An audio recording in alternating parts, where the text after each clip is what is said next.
Mets starting pitching has been very strong of late. In the first game of this series, Mark Clark threw a 4-hit shutout. Last night, after a shaky first inning, Jason Isringhausen settled down but received no run support. Today, freshly shaven Paul Wilson looks to make a clean start against the tough Giant hitters. They're all, great hitters, and it's just a matter of just studying them and doing a little bit of your homework and just making the pitches that you want to throw. Coming up, the rubber game. New York Mets, San Francisco Giants. Next on 9.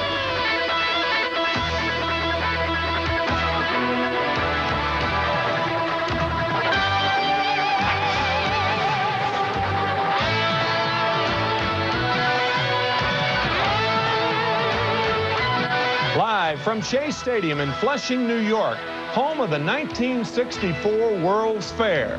Today, the Mets host the San Francisco Giants. Mets Baseball 96 is brought to you by Miller Lite. When you've got the great taste of Miller Lite, life is good. By your New York, New Jersey, Connecticut Nissan dealer. Nissan, it's time to expect more from a car. And by Coca-Cola. Always playing, always Coca-Cola.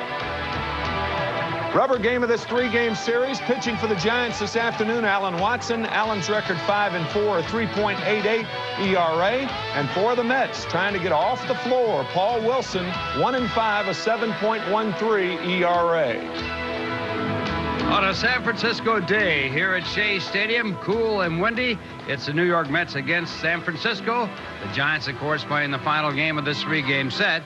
I'm Ralph Kiner along with Tim McCarver and Paul Wilson on the mound for the Mets, and he has been an interesting story. Well, it's going to be a very interesting start for Wilson. He's 1-5 on the year, and we thought, just as a source of reference, with the Atlanta Braves acknowledged as having the best pitchers in baseball, especially their starters, to go back and look at their first year. Steve Avery was 3-11. Tommy Glavine, 7-17. Look at Greg Maddux with the Chicago Cubs in 1987. He was 6-14, and John Smoltz, the big right-hander who's won 11 games this year, was 2-7 in his first year. We're certainly not making any excuses for Paul because he realizes how important this game is, but it is interesting to note that some great pitchers in this league had horrible first years. Nobody said it was going to be easy. Right. Allen Watson is on the mound for the San Francisco Giants, and Tim will be back with an interesting story on Allen Watson and his growing up here in New York right after this message from Shell.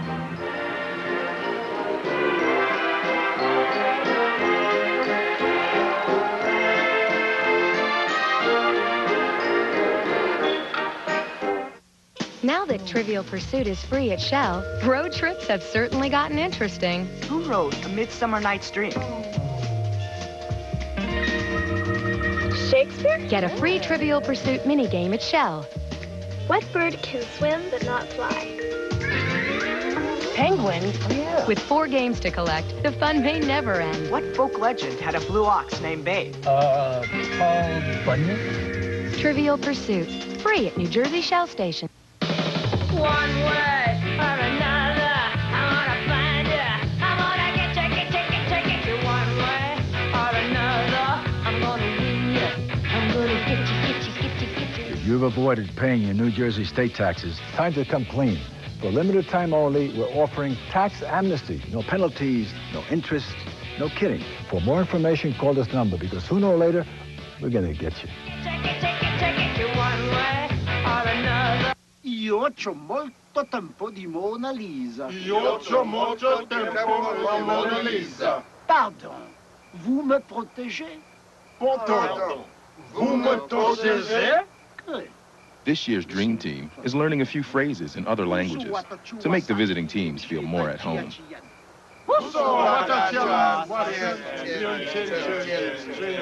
Okay.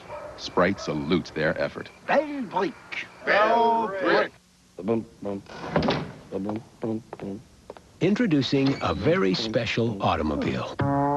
Being built in limited numbers doesn't make it special, nor the fact it's available for a limited time. Even adding air conditioning, automatic transmission, and AM/FM stereo isn't that unusual. But when all this describes a Honda Accord at $17,390, nice. Special sounds downright inadequate. Welcome back to Shea Stadium as we await the start of the final game of the Giants and Mets, the rubber game of this three-game series. And you hear us often talking about heroes in uniform with numbers. And our guest today is Father John Savage of Christ the King High School in Middle Village, New York. And today, Alan Watson, the left-handed starter for the Giants, will be wearing number 34 in honor of you, Father. How did this get started? Well, Alan was, I know Alan since he was in the 6th grade. He was a little kid, he was about 4'10". And I coached baseball and basketball and girls softball at Christ the King, and I wore 34. It was a big joke. Everyone wore 34. But when Al got traded this year from the Cardinals to the Giants, he called me and he asked me, he said, what was that number you wore? I said, I want to wear it. Because he just wanted to say thank you.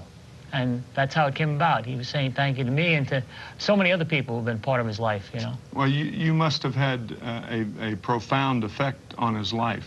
I'd like to think it was the whole unit of people who surrounded him, both at Christ the King and where he went to grammar school and things like that.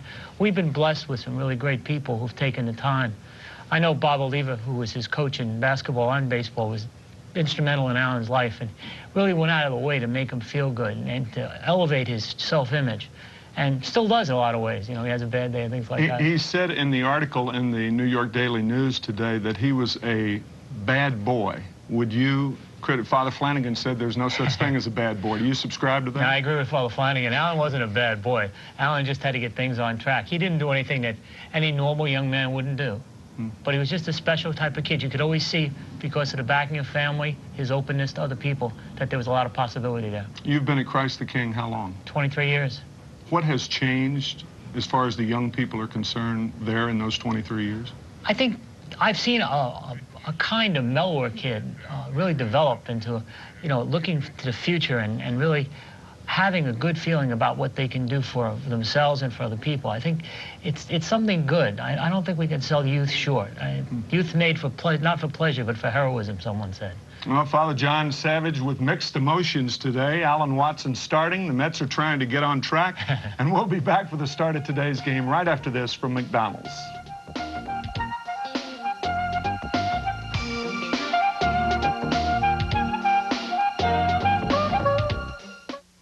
What's big at McDonald's? At my McDonald's, we're big on big. We're talking big value. With an extra value meal, you get big fries and a big drink for a small price. That's big meals, small price. Big meals, small price. Hey, value is a big deal at McDonald's. McDonald's is big on lots of things, but most of all, we're big on you.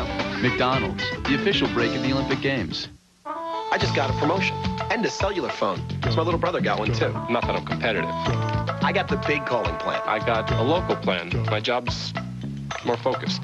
At Bell Atlantic 9X Mobile, cellular service isn't one size fits all. From phone features to calling plans, you get services that fit your life. I also got voicemail. You did? I want that. Bell Atlantic 9X Mobile. There's a lot to think about when you're driving a car. That's why before they designed the i30, Infiniti videotaped the eye movements of test drivers. Then they used these videos to help optimize the placement of controls in instruments, so that when you're driving an i30, the road is what you tend to see the most. It's just one of the many features on the i30 that deserves a closer look. Now, for a limited time, lease the Infiniti i30 with no down payment. My 86 Sweetheart here just got a new exhaust system, the Economizer Plus system from Midas. For example, an Economizer Plus system for an 86 Cavalier is $89.95. Customers in need of additional or other repairs or parts will pay a higher price. The New York Mets take the field in the final game of this three-game set with the San Francisco Giants on a breezy day here in Flushing, New York. San Francisco type day, as a matter of fact. Breezy and cool, and on the mound for the New York Mets is Paul Wilson with a record of 1-5. He is 0-1 against San Francisco, an earned run average of 7.13, and his lifetime record 1-5. What did Father Savage say, Ralph? Youth is not made for pleasure, but for heroism, and the Mets hoping that they get a heroic performance out of Paul Wilson today, and he realizes how difficult his season has been thus far and how important this start is today. And a win here would give him a lot of pleasure, as well as Mets fans, in the overall future of the New York Mets as they try to get back to that 500 mark. The Giants lineup is brought to you by Honda. Leading off for the Giants, Marvin Bernard, the right fielder. Stan Javier, the center fielder, batting second, and Barry Bonds third. Matt Williams, the 4-slot hitter, followed by the ex-Met Mark Carrion. Shortstop Sean Dunston will bat sixth. Second baseman Steve Scarsoni in the 7-hole. Kurt Manwaring is batting eighth, and pitcher Alan Watson batting ninth. And the defense for the Mets, it'll be Bernard Gilkey in left field. He is tied for the league lead in assists. Center fielder Lance Johnson, right fielder Butch Husky. In the infield, Jeff Kent at third, Ray Ordonez at shortstop, Jose Vizcaíno at second base, Tim Bogar playing first base, and the catcher will be Todd Hundley. Tim Bogar playing first base. Rico Brogna has been bothered by some injuries. Bogar against left-hand pitching not doing well.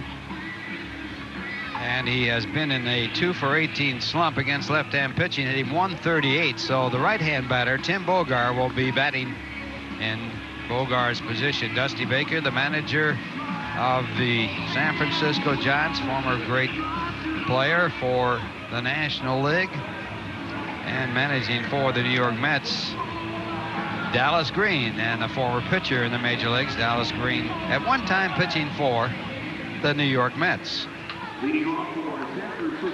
The umpires in this ball game, Greg Bonet will call the balls and strikes. Frank Pulley, the umpire at first base. Bob Davison, the umpire at second. Larry Poncino, the umpire at third. And we're about to get underway here at Shea.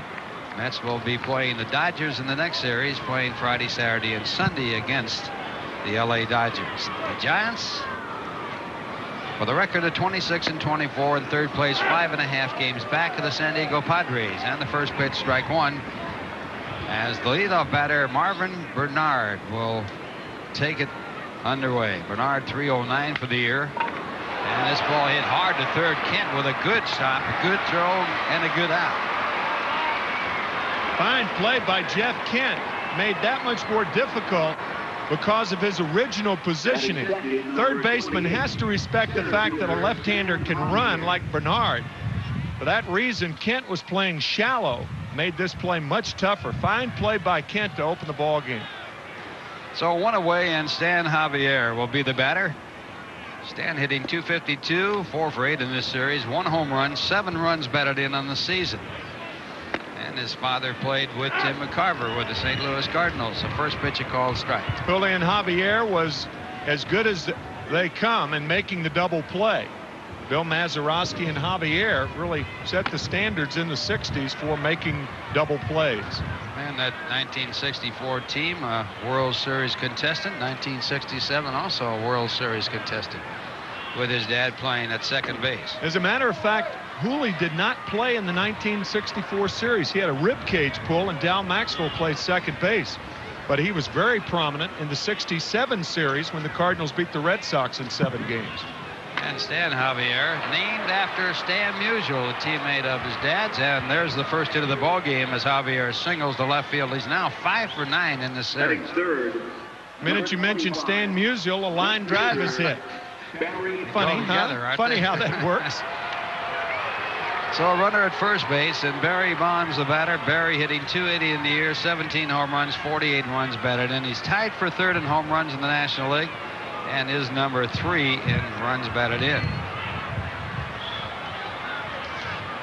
Barry Bonds and his father on the bench with the San Francisco Giants, and a former Giant player. So 2 father-son combinations in the lineup for San Francisco. The first pitch, a called strike. Wilson on the mound, and he throws to first base.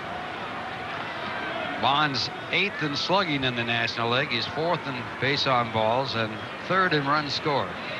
3-time MVP in the National League. And he grounds it to third. Great play by Bogar. The throw in time at second, and not in time at first for the double play. But a fine play by Tim Bogar at first base to start it. Fine play on both ends. Ray Ordonez getting rid of the ball after this Super play by Bogar. And watch Ordonez with that quick release. Ordonez getting down very low, making sure Javier gets down. Boy, did he do that. Yeah, watch Javier get down because Ordonez throws from down there. Oh, it looked like they got him at first base. It was close, too. yeah. It was very, very close. And now Bonds a threat to steal the runner at first base with Matt Williams up. Williams at .314 for the year, 12 home runs, 44 runs batted in. He's 7th in runs batted in.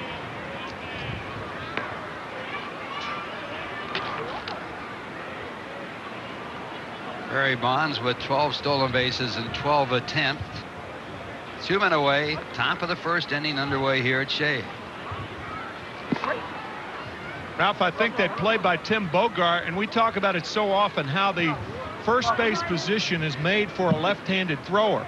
A guy like Rico Brogna would have turned that double play probably very easily, but for the right-handed throwing Bogart, he had to make a great play to make the play. Yeah, that's a very good point.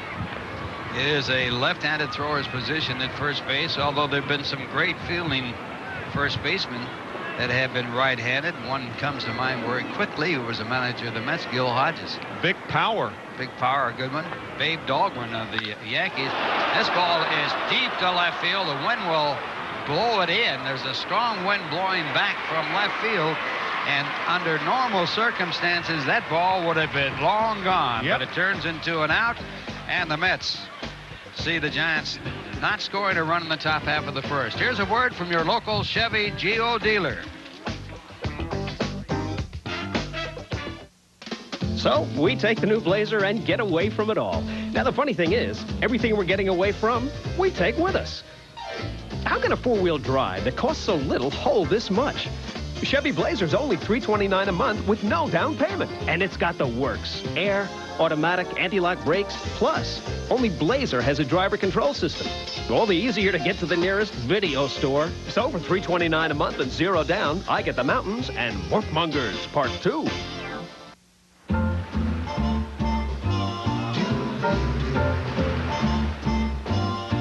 Somewhere beyond the sea, somewhere waiting for me. Your turn, man. When you've got the great taste of an ice cold Miller Lite, life is good. I think she digs you. Really? No. Beyond the sea.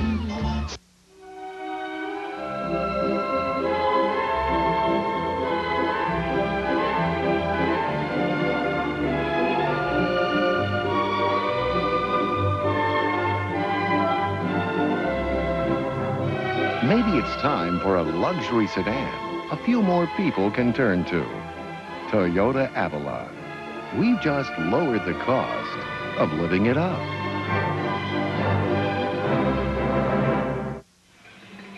Bottom half of the first, the Mets coming up, and they'll be batting against Alan Watson with a record of 5-4. He pitched a 1-0 shutout against the Mets when the Mets were in San Francisco. And he is 3-2 lifetime against the Mets. Quickly, the Mets lineup brought to you by your Tri-State Quality Ford dealer. He's been red hot. Lance Johnson, the center fielder, leading it off. Jose Vizcaíno, the second baseman, hitting second, followed by Bernard Gilkey in left. And the first pitch of the ball game by Watson, fouled off, strike one. Jeff Kent batting fourth. Todd Hundley, the catcher, hitting fifth, followed by Butch Husky and Tim Bogart. In the 8-hole, Ray Ordonez, the most prolific 8-hole hitter in the National League, and Paul Wilson. I think Paul Wilson today wants 3 or 4 at-bats. He doesn't care what he does. He just wants some at-bats. One strike to count to Lance Johnson, hitting .317, 1 home run, 19 runs batted in, and he pulls this one foul, strike 2. The defense for the Giants, Barry Bonds in left, Stan Javier in center, and Marvin Bernard will be in right. Matt Williams at third, Sean Dunston at short. Steve Sarsoni is the second baseman. Mark Carrion is at first base, and Kurt Manwaring the catcher. 2-strike pitch, and the fastball straightens him up. 1 ball, 2 strikes. Johnson leading the National League in 3 base hits. Barry Bonds in left field is playing a deep third base. He's very shallow, right near the line. And the fastball fouled away, so the count will stay. Look at that. Actually, Tim, I don't understand why he's that close to the line. He always plays close to the line with left-handed batters. I mean, he's got the kind of speed to cover up the fair territory with no ball being able to drop in. That's a good point, because if he were over about 5 feet, he's a left-handed thrower, and that glove's on the right hand. But how can anybody tell Barry Bonds about playing left field? Jim Leland calls him the best left fielder ever, and he might just be. Well, he's a good one. Joe Rudy comes to mind when you talk about outstanding left fielders that played for Oakland. Now, this is his normal position for Jose Vizcaíno, so he's playing about 10 yards near the foul line for Lance Johnson. Vizcaíno hitting .329. He's 8th in the National League in hitting with that .329 average. 1 home run, 11 runs batted in. And the fastball by Watson, a called strike. Watson, probably more than any other left-hander in the National League, will come inside the right-handed batters. He's a lot like Terry Mulholland of the Philadelphia Phillies. Mulholland likes that slot inside the right-handers. Watson, with that shutout against the Mets, won 8 innings in a combined shutout. Gave up just 3 hits to the Mets, walked 2, struck out 5. That was back on May 19th in San Francisco. And the fastball high. 2 balls, 1 strike. Watson has given up 12 home runs. The Giant pitching staff, #1 in giving up home runs. Home runs allowed, 71 they have given up. Chopper out to short. Dunston with that great arm guns him out, 2 men away. Dunston with one of the best arms that has ever hit the scene. The shortstop now for the Giants. He signed originally with the Cubs. Was drafted ahead of Dwight Gooden. And Whitey Herzog said, why shouldn't he have been drafted ahead of Dwight Gooden? He has a better arm than Gooden. So 2 men out, and Bernard Gilkey the batter. Bernard hitting .306, leads the club in home runs with 13 and runs batted in with 46. And he takes on the inside corner, called strike. Gilkey tied for 4th in runs batted in, tied for 7th in home runs, tied for 8th in total bases, and tied for 6th in extra base hits. He's having an outstanding year with the Mets. And that pitch is called a ball. Checked with the first base umpire, Frank Pulley, on the swing. He did not swing. 1 ball, 1 strike. I'm not too sure the Mets realizing that they were getting as good a ball player as they got in Bernard Gilkey. Last year he had 17 home runs. He already has 13 this year. He has done everything. He's run the bases well. His defense has been superb. And look at the consistency. That is very important to a ball club, to have a consistent type hitter. And that one a called strike. So a 1-2 inning for Watson, 2 strikeouts, and the score at the end of 1. The Giants nothing, the Mets nothing, and here's a word from your Tri-State Ford dealer.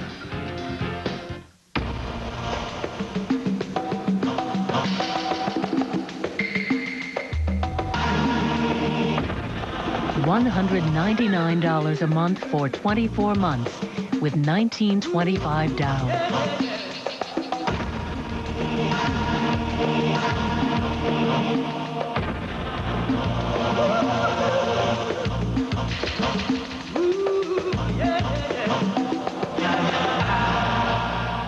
Oh, well, we had a storm. We had a real bad storm. I heard the roar. Beating on the window, the wind was blowing. I was like, oh, that was scary. It's a little frightening to be without a telephone. I went over to Emma's, that's my next door neighbor, called 9X. They had that phone working again in short order. I need to get a picture of Emma.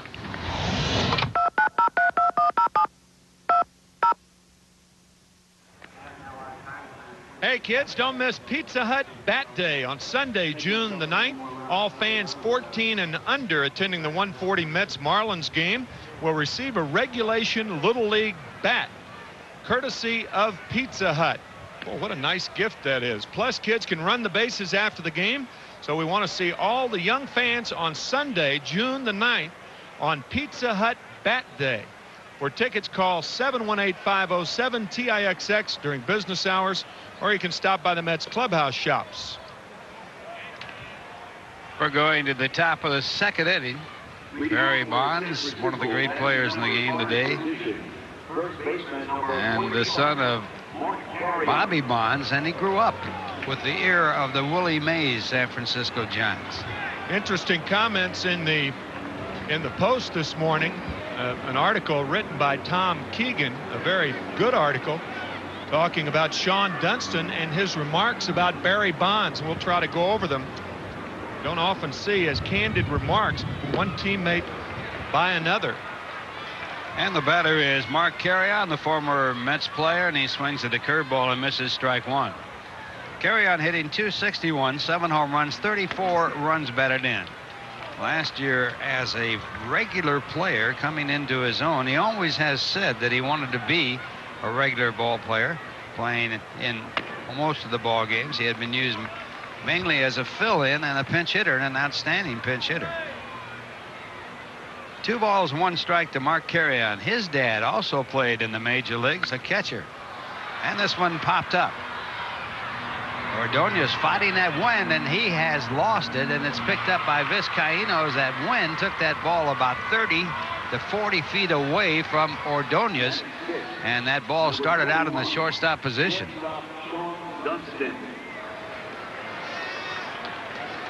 This ball went up. Ray is shouting his number. He said, "Oh, Jose, you take it." Oh, Jose, oh. Where are you? Help. So a Candlestick Park Day, or 3-con day, if you want to call it, with the new name, and the first pitch to Sean Dunston taken for a called strike. Dunston hitting .281, 1 home run, 7 runs batted in, and he fouls off the fastball. Ralph, we talked about that article by Tom Keegan in the Post today. Sean Dunston, when asked about Barry Bonds, said this: Andre Dawson, Mark Grace, Matt Williams, I wouldn't put Barry in their class.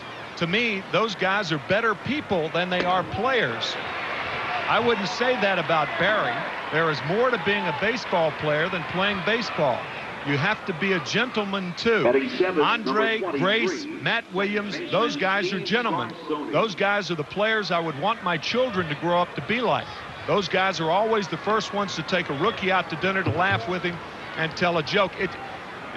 Regardless of what you think about Barry Bonds, to hear a teammate say such candid things about another teammate when they're detrimental is very, very, very unusual. There's no doubt about that, except that it's very true.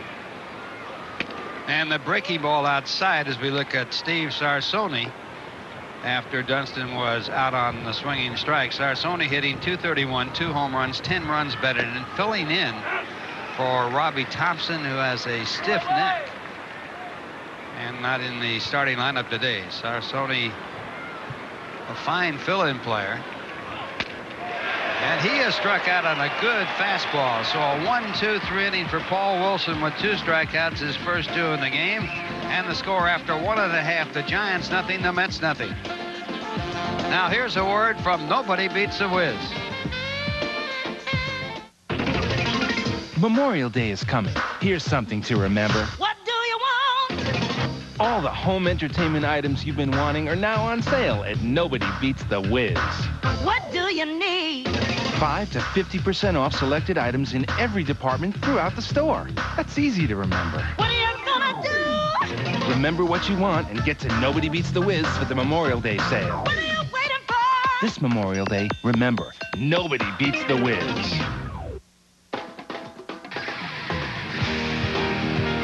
This is it, where brand new Miller beer begins. Where the hops grow that give new Miller beer its flavor. Because new Miller beer is brewed a totally new way. Straight from the heart of the hops, for flavor unlike any other beer. Big flavor that goes down easy. We think so much of this new beer, we're just calling it who we are. Miller. Brand new Miller beer. Reach for what's out there.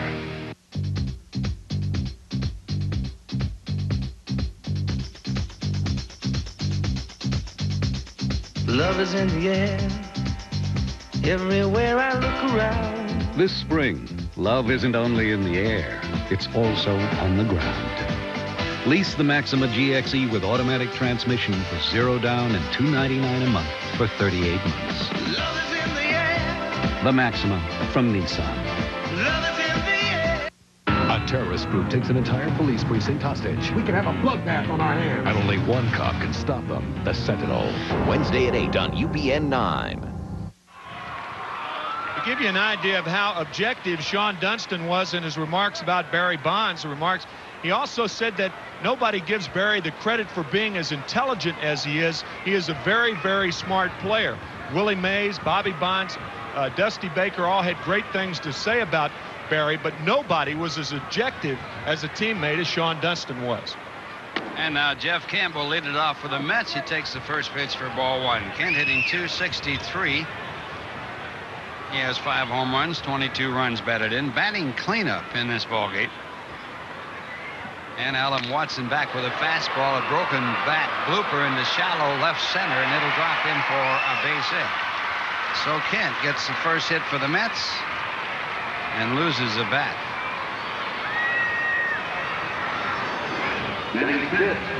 Number 9. A lot of planes that have unfortunately gone down in the Bermuda Triangle, and this is yet another airborne object that has gone down in that triangle among the shortstop, left fielder, and center fielder. And that is a good call, because that's exactly what it was, as the Mets get their first base runner, and it brings up Todd Hundley. Todd at .252 now, 12 home runs, 33 runs batted in. And batting from the right-hand side as a right-hand batter, he's hitting .243. Kent draws the throw at first base. He's had 2 stolen bases in 3 attempts. No score in the game. Mets batting in their half of the second inning. And a strike call as Watson gets his first pitch in the strike zone to Huntley.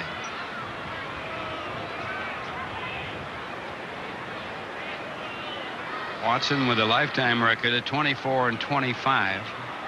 Last year, 7-9 for the St. Louis Cardinals. Chopped out to short, should be a double play, and it is.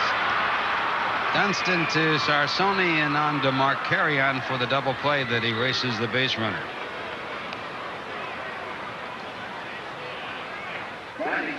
Number 42. Not only is it hit hard enough, but look at the hop Dunston has to handle. That is an in-room dining double play right there. The old Hollywood hop. Perfect for the movies. And now the batter will be Butch Husky. Husky at .252, 3 home runs, 12 runs batted in. And this ball hit deep to right field. The wind might help it, but it won't. Back to make the play is Marvin Bernard, and that retires the side. 1 hit, the double play, no one left, and the score at the end of 2, the Giants nothing, the Mets nothing. And here's a word from Miller Brewing.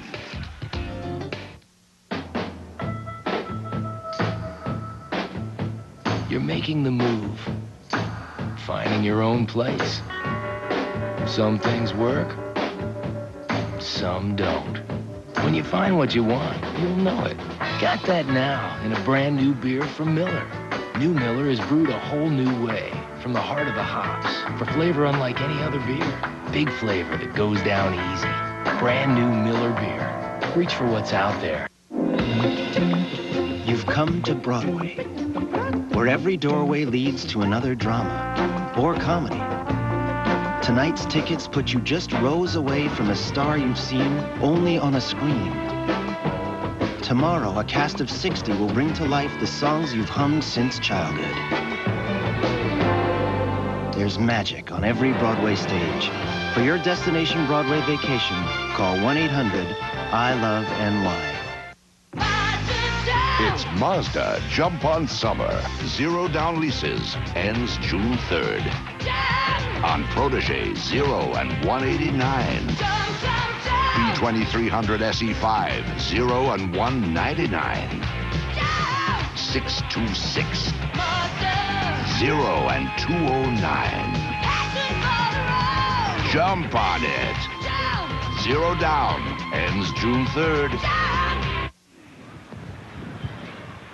Top of the third inning, the scoreless ball game. Each side with a base hit, and each side bidding for a home run, but the wind here at Shea Stadium taking 2 home runs away. Look at the wind on that flag in center field. Matt Williams with the man on hit one to left field that without that wind blowing in would have been gone, and Butch Husky hits this one. Good extension, and he is so strong the other way, and Butch very surprised that this ball didn't go out of the ballpark. And now back to the Giants and Kurt Manwaring, and the first pitch a breaking ball for a called strike. Manwaring hitting .219, no home runs, 3 runs batted in. He's off the disabled list. Earlier this year, he had a broken hand in the ball game. It was broken in the 3rd inning, and he caught the rest of the ball game with a broken hand, and then went out of the ballpark and went on the DL. Just amazing that a ball player could catch with a broken hand. Giving him no problems now. I asked him about it before the game. Doug Drabeck of the Astros came inside with a fastball. And it's strike 3 in a row now for Paul Wilson. Kurt brought up an interesting point. He said that you work so hard during the offseason to get yourself in shape for another campaign. Then in spring training, you work hard, and a week into the season, something you can do nothing about. And that's that inside fastball that came in and bit him on the left hand and broke it, and he was out for 6 weeks. And now the batter will be Alan Watson, an outstanding hitting pitcher. He is 6 for 25 this year, hitting .240. Last year, he hit .417 with 4 two-base hits and had 15 base hits and 5 runs batted in. Lifetime average of .259, and he pops it up, and the wind will have an effect on this one. Gilkey hauls it in for the second out, and 2 men away. So a scoreless ball game, 2 men out in the top of the 3rd, and we go back to the top of the batting order. Marvin Bernard will be batting for the 2nd time. He was out on a fine play by Jeff Kent his first time up.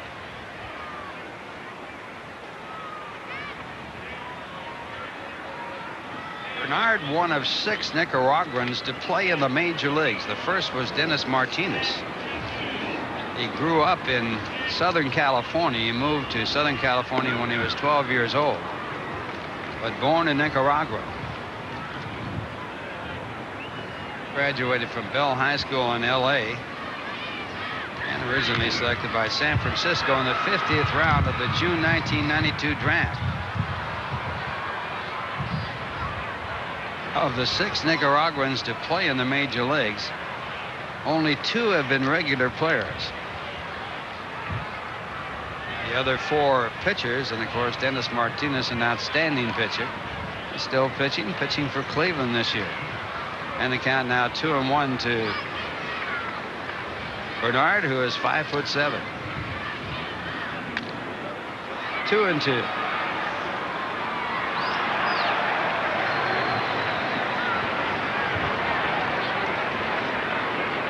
Bernard hit .382 in 13 games for San Francisco last year, his first appearance in the major leagues, and now a full count at 3-2.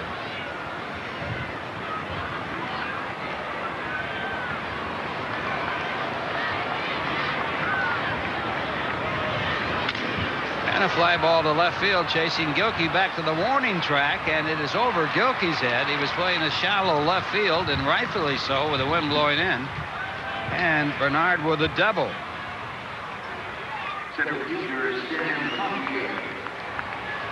Bernard didn't hit that ball real high, so I don't think the wind really had an effect like it did on Matt Williams' ball in the first inning. Williams had a lot of loft on the ball that he hit, but not so this ball. What a great shot that is. That was the shortstop Ray Ordonez.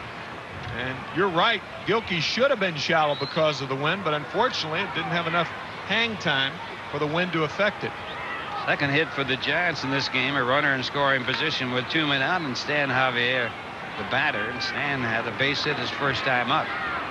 Single to left field for his 5th hit in 9 at-bats in this series.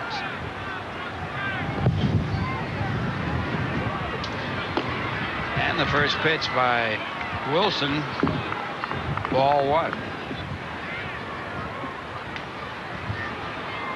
Javier has played for 7 major league organizations, Oakland 3 different times, and he's been granted his free agency 3 different times.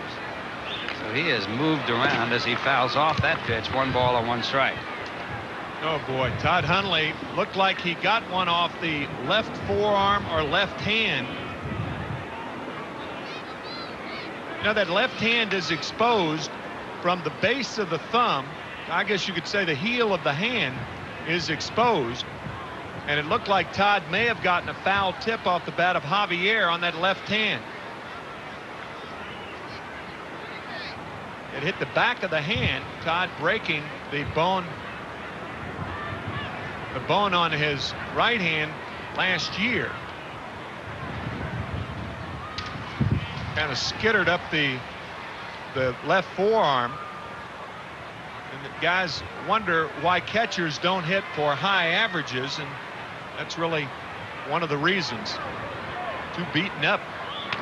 And the 1-1 pitch is fouled back. Again, the fastball, it's 1 ball and 2 strikes.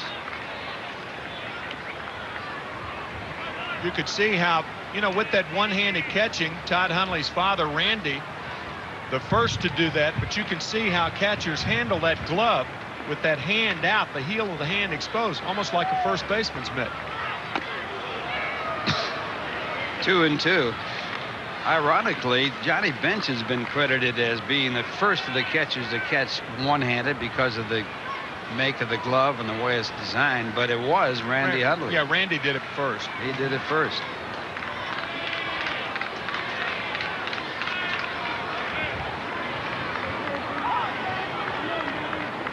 Two and two the count to Javier. No score in the ball game. We're in the top of the 3rd inning. The on-deck batter, Barry Bonds.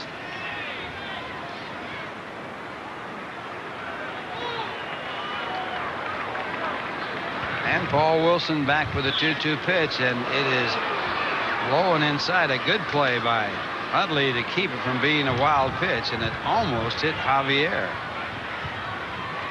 Javier really had to jump rope to get out of the way of this fastball from Wilson.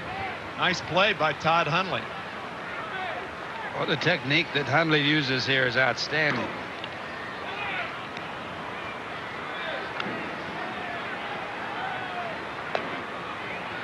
When Hundley joined the ball club, he was a skinny little kid, but now big and strong. So good job by Hundley to keep the runner at second. Now he hurt his right hand, so he's had a foul tip on his left forearm, and now his right hand's bothered him. 3-2. Big man to get here with Bonds on deck, although Bonds has been in a slump. And it is strike 3 on the swing. So Wilson will face Bonds with nobody on. No runs. The score at the end of 2.5. The Giants nothing, the Mets nothing. And here's a word from your local Honda dealer.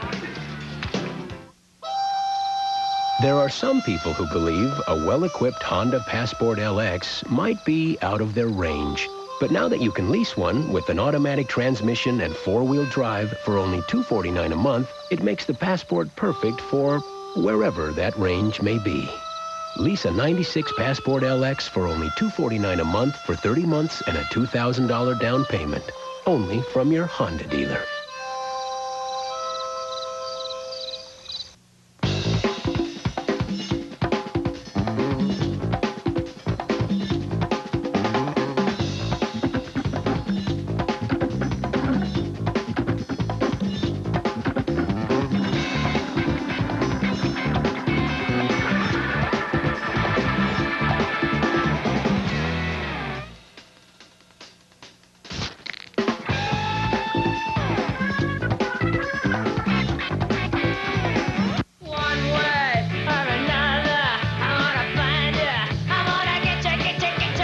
The New Jersey state tax amnesty ends in just 2 days. Fans, get ready for 2 Unlimited night at Shea. On Friday, June the 7th, you'll see 2 Unlimited in a special pregame musical performance brought to you by KTU FM and Nobody Beats the Wiz. Fans 15 and over will receive a limited edition cassette featuring songs from their latest CD, Hits Unlimited. And there will be special music giveaways all night long. For tickets, call 718-507-TIXX or stop by the Mets clubhouse shops. Tough inning for Todd Hundley. First, the foul ball off the bat of Stan Javier got him in the left elbow. And now as we go to the bottom half of the third and the first pitch to Tim Bogart, fouled off, strike one. And then trying to block the ball in the dirt, not only trying, but doing it. Fastball in the dirt, and he hurt his right hand. Kind of a farewell to arms inning for Todd Hundley. Well, he really took it on the body in that one. And the one strike pitch to Bogart hit him 1-11. Did he swing? And he did, so it's strike two. Bogart, no home runs, no runs batted in. Playing first base for the Mets today with a left-hander in the mound and Bronya in a slump. Bronya with only 4 hits this year off left-hand pitching. No home runs and 3 runs batted in, so he's being rested today as Alan Watson misses with a fastball, 1 ball and 2 strikes. No score in the game, bottom half of the third inning. On a windy day, the ground ball to third. Matt Williams, a Gold Glove third baseman, has it 1 away.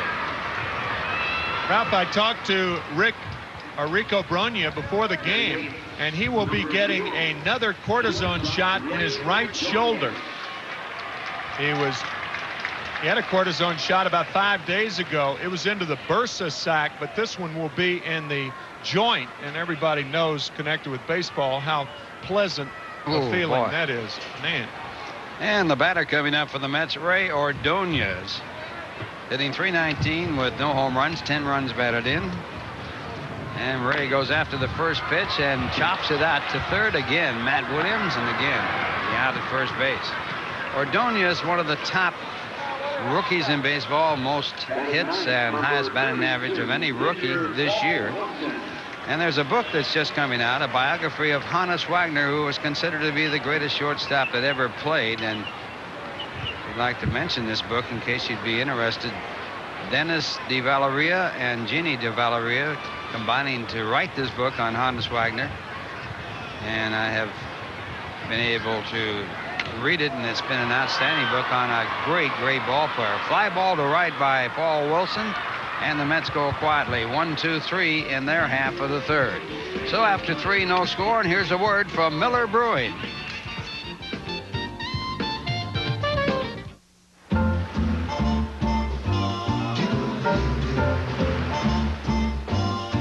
Somewhere beyond the sea, somewhere waiting for me. Your turn, man.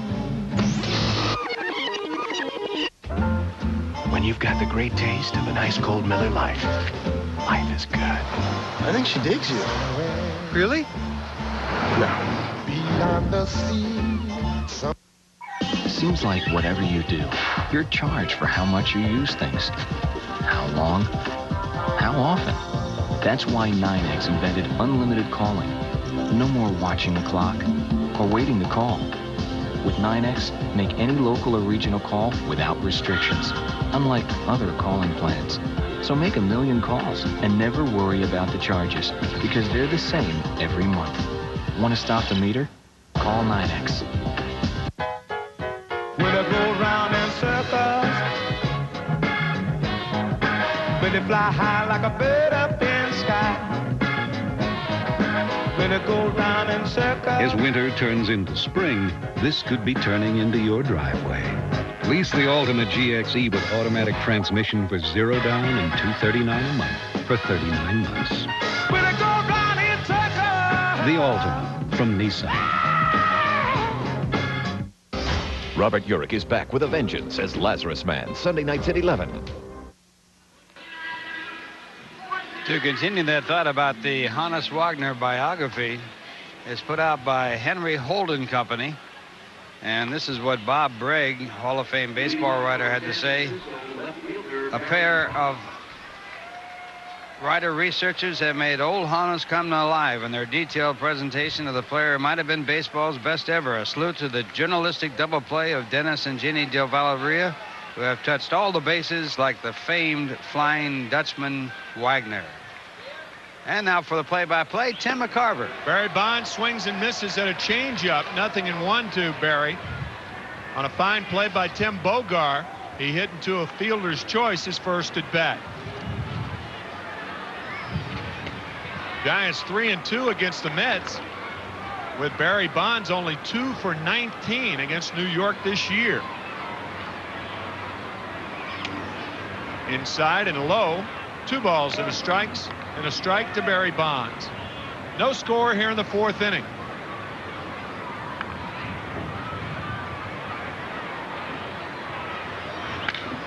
Drill to right center field.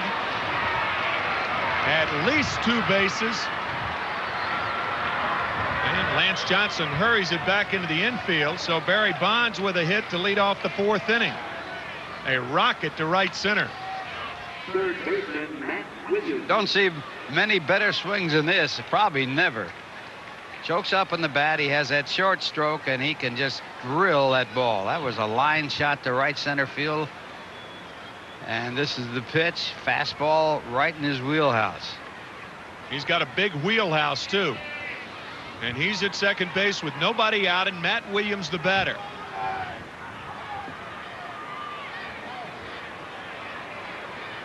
Williams flied to left his first at bat, and the breaking ball in there, strike 1. Now, when you talk about Barry Bonds, you think of other great performers who have made the statement that all they owe the public is a great performance. Frank Sinatra has made that statement, as a matter of fact. Barry Bonds, certainly the chairman of the board as far as players are concerned. Breaking ball outside, 1-1. Obviously, in this day and age, as far as baseball is concerned, baseball looking for players to promote, stars to promote for the younger players. Seems to me that a great performance is not enough. That's just my opinion. I agree with you. I think it's behooving ball players and other people that are in the celebrity status to give a little more than that, because this world needs good leaders that present good presence. Talked earlier about the remarks made in the Tom Keegan column in the Post today by Sean Dunston about teammate Barry Bonds. 2 balls and a strike to Matt Williams. Nobody out. Bonds at second. Good breaking ball from Wilson. 2-2. Well, you could see Matt Williams really set for the fastball there, and then fooled completely when the ball broke down away from him. Here's a look at this pitch, and Williams starts his swing thinking fastball and then missing curveball.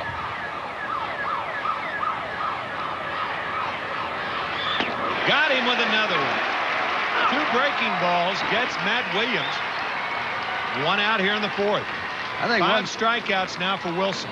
One thing, Tim, that pitchers have to learn, even though they have had great success before getting to the major leagues, that you cannot throw fastballs by good hitters in the major leagues. You got to have other things. And here's the 2-1 pitch, and then right back with the same pitch, and again fooled. Check swing by Carry On. Wilson throws him out as Bonds moves to third. 2 outs.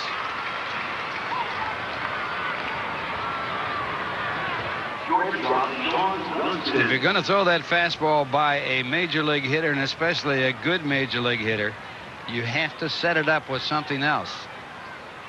And that pitch certainly was set up by the curveball that preceded the curveball that struck out Williams. Pitching's like a good recipe. You don't want too much oregano, too much pepper, a little bit here, a little bit there. It tastes just right. And a lot of garlic. A lot of garlic. Here's Sean Dunston.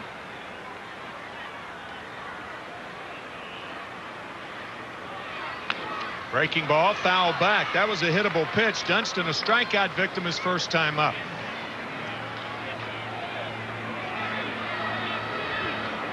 Ten years with the Chicago Cubs and now with the San Francisco Giants. And he's about on the pace of past years as far as walking. He's been up 96 times. He has walked once. Fouls this one back, 0-2. So you can go out of the strike zone with Sean Dunston 4 times and try to get him out. It's 0-2. #1 draft choice in the nation, the same year that Doc Gooden was drafted #5 by the New York Mets. Mets said that they would have drafted Dunston if they had had the #1 selection. The Cubs had it that year. Breaking ball and a mistake by Paul Wilson. He got away with it. You got to go out of the strike zone when you're in a situation like this.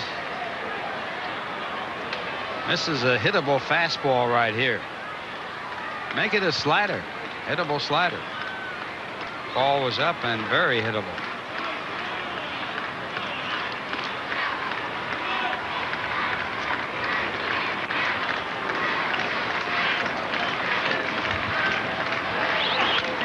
Line to short, and Ordonez is there. Our pitchers just simply don't get it where they want it all the time. Still no score. We're back after this from Nobody Beats the Wiz. Nobody Beats the Wiz and Mitsubishi announce the biggest sporting event of 1996. The TV toss. That's right. Now you can toss your little TV and get a Mitsubishi big screen, big tube, or VCR. Pay nothing down, no interest accrued, and make absolutely no monthly payments for 15 months. And nobody beats the Wiz Total Entertainment Centers.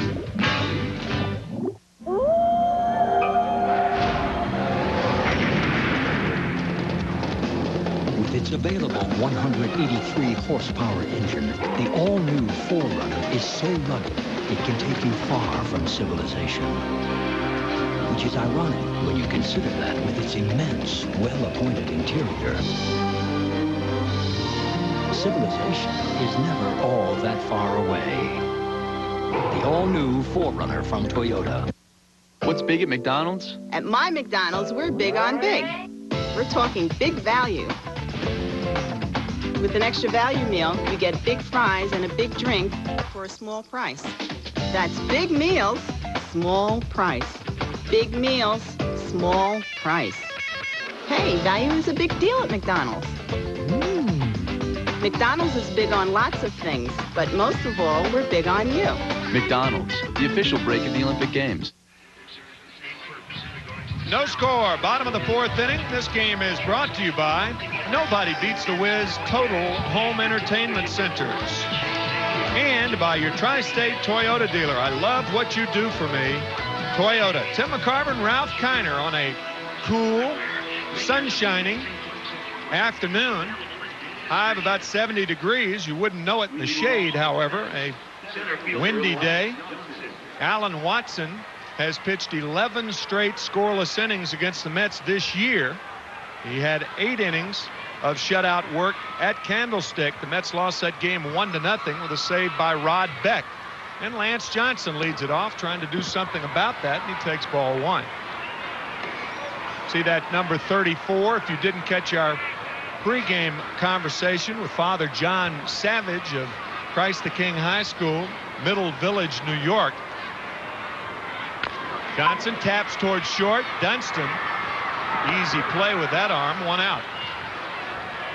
We failed to mention that Father Savage is undergoing chemotherapy. He has cancer. We believe it is in remission. And Alan Watson, he was such a strong figure in Alan's life growing up, going to Christ the King High School, that he is wearing his number 34 all season long. Jose Vizcaino with 1 out and nobody on. What Middle Village, we understand, is about 15 minutes from Shea Stadium in Queens. So Alan Watson growing up in the shadows of Shea Stadium. His favorite player was Guidry. Ron Guidry, that brilliant year, 25-3 in 1978 for the Yankees. 0-1 to Jose Vizcaino. No score here in the 4th. Outside, ball 1.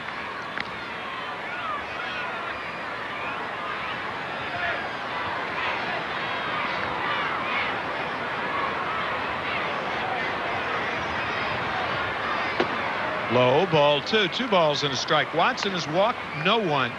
He has struck out 2, and the Mets have 1 hit.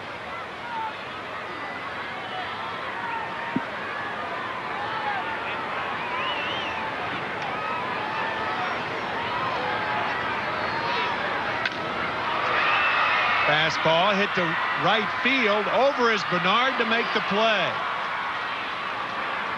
Well, Marvin Bernard, positioning Vizcaíno perfectly, makes the catch in foul territory. And Bernard Gilkey coming up. Interesting thing about Watson is that he only played baseball his senior year in high school, and he was named New York City Player of the Year that year. He played guard on a nationally ranked high school basketball team that year.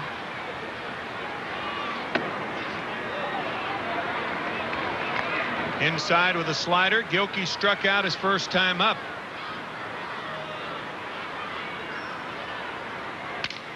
He's jammed. A little looper right field base hit. So the Mets have 2 hits. One, a broken bat hit by Jeff Kent, and now a broken bat hit by Bernard Gilkey. So they'll eventually get to Watson if their bats hold out. Gonna have to order some more.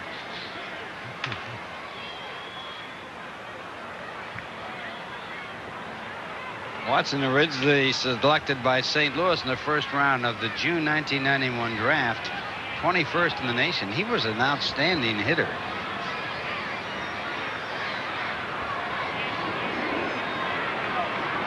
Jeff Kent, we mentioned, had a broken bat hit to lead off the 2nd inning. No score here in the 4th.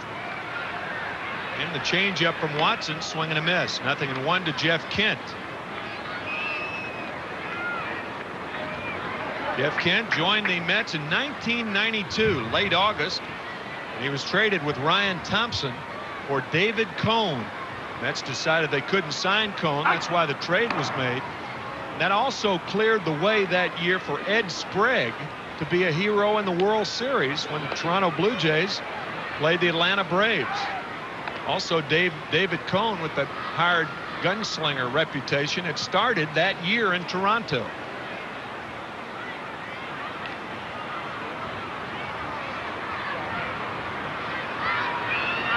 Kent was a third baseman with Toronto, but when he came to the Mets, they needed a second baseman. And he was primarily a second baseman until this year when Vizcaíno moved from short to second to clear the way for Ray Ordonez. 0-1 to Jeff Kent. Grounder towards short. Dunston, an easy play, and the Mets go quietly in the 4th inning. No score after 4. We're back after this from Mobil Oil. When cars raced at an awesome 5 miles per hour, Mobil Oil was there. When a race car broke 100, Mobil was in it. Mobil was in the winner of the first race across America. And since then, Mobil has been in more Indy 500 winners than any other oil in the history of Indy. So if you think that all oils are alike, think about something. At Mobil, we've been changing oil for over 125 years.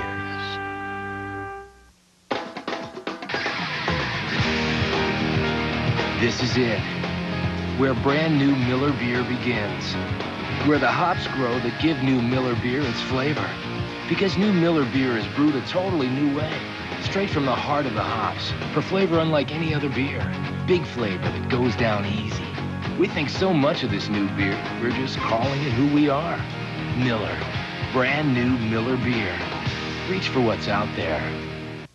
Why are more people choosing Chevy Lumina? You're getting a stylish car, you're getting a safe car, you're getting a good value. I put my foot on the gas and wham, it took off. The Chevy Lumina was very sleek and stylish and contemporary looking. Chevy Lumina is $1,450 less than Ford Taurus. When you look at the Taurus, straight on, it looks like a happy face. The Chevy Lumina. I love it. I love the way it looks. Right now, lease Chevy Lumina for just $239 a month, $1,150 down, or get 4.8% financing. I'm proud of it. It's a nice car.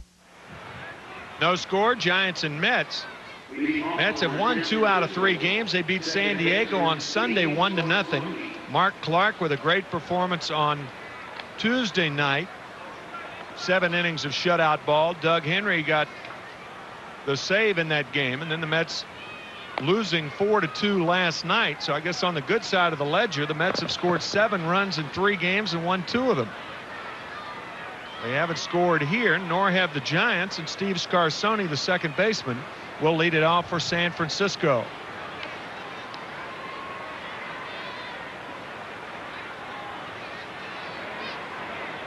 Dodgers come to town tomorrow night. Will be on the air at 7:30. Ramon Martinez against Bobby Jones as Scarsoni swings and misses. Tom Candiotti against Pete Harnisch on Saturday. And then we're on the air again on Sunday at 1:30. Ismael Valdez against Mark Clark. 0-2 to Scarsoni.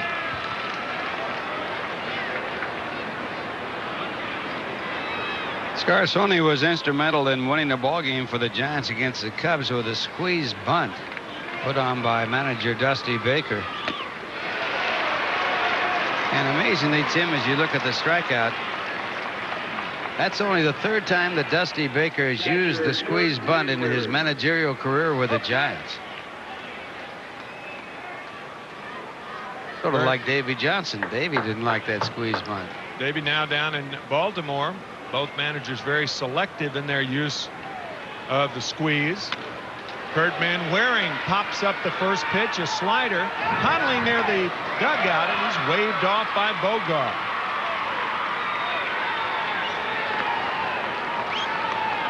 Two outs here in the 5th. Pitcher Alan Watson.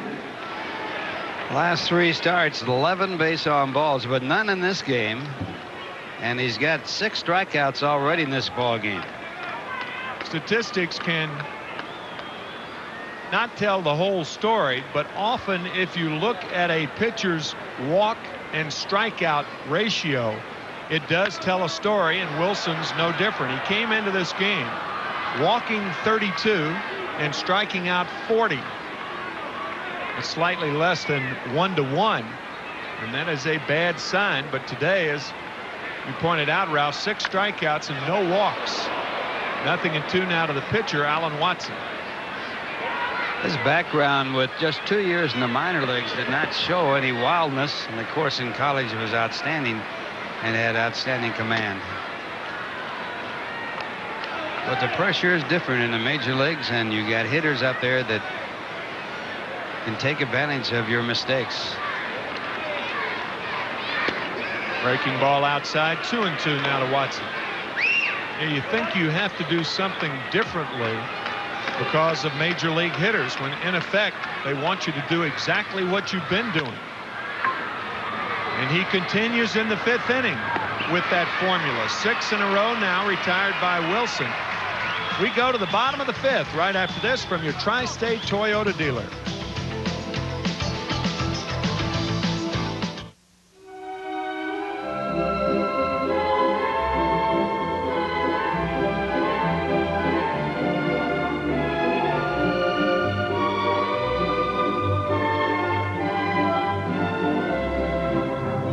Maybe it's time for a luxury sedan a few more people can turn to. Toyota Avalon. We've just lowered the cost of living it up. Boxing isn't just some game. You better believe it takes guts to enter the ring. Budweiser, the undefeated, undisputed king of beers, and boxing sponsorship and closed circuit. Bud just says, bring 'em on. Let's get ready to rumble! Live from Caesar's Palace, Chavez versus De La Hoya, Friday, June 7th. This Bud's for you. Now that Trivial Pursuit is free at Shell, road trips have certainly gotten interesting. Who wrote A Midsummer Night's Dream?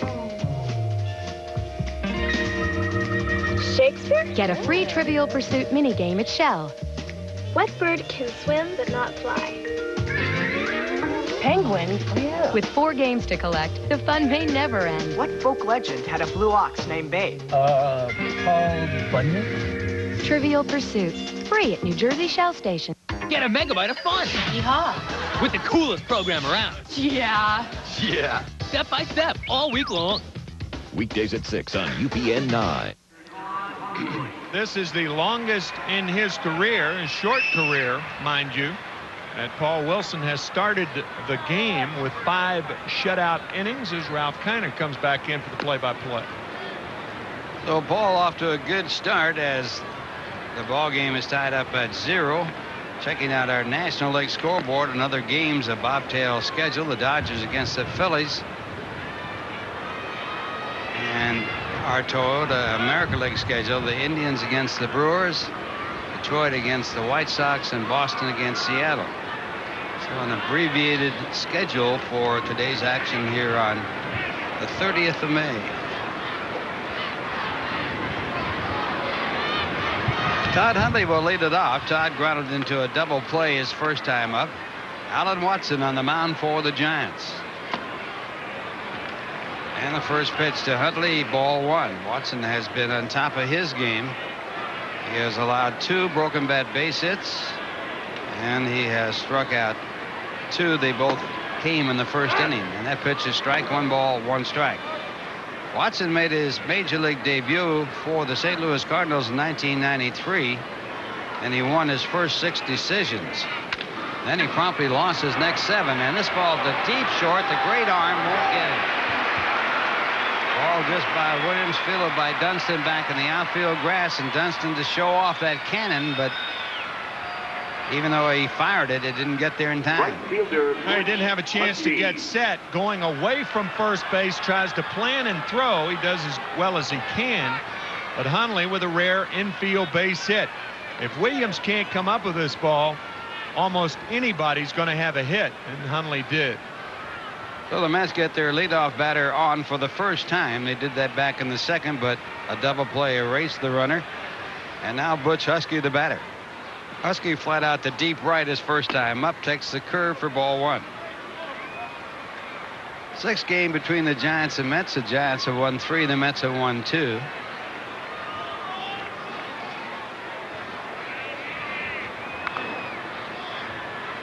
Husky checking out to see whether or not he's bunting in this spot. It's not likely. Giants are not looking for it. Nah, not with Tim Bogar on deck and Ray Ordonez in the hold. How can somebody with a name like Husky bunt? Doesn't go together, does it? Another throw over to first base as Huntley is being held. Tied with no stolen bases in 1 attempt. Tie ball game, bottom half of the 5th inning. Huskies average at 250.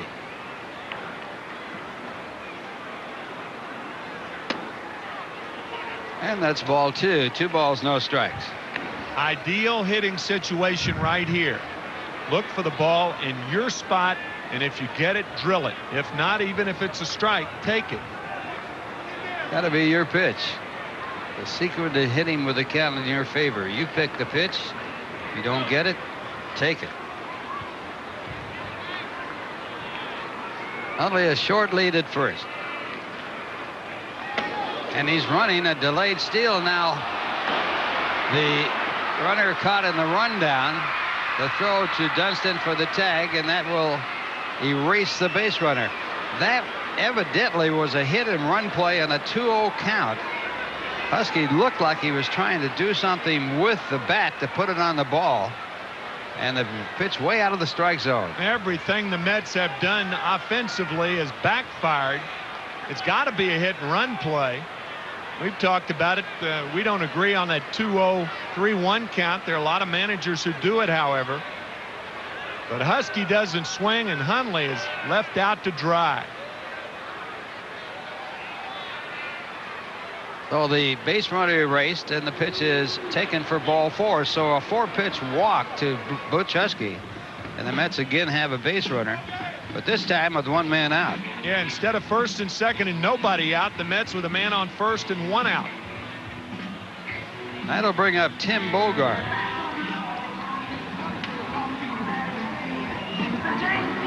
Well, the luck of baseball is certainly a big part of the game, and with the count 2 balls and no strikes, the Mets figuring that Watson, who had not walked a batter, would be around the strike zone. As it turned out, the 2-0 pitch was way high and inside, and with the hit and run on, Husky couldn't defend himself. or the runner on base, and Heatley was out, caught stealing.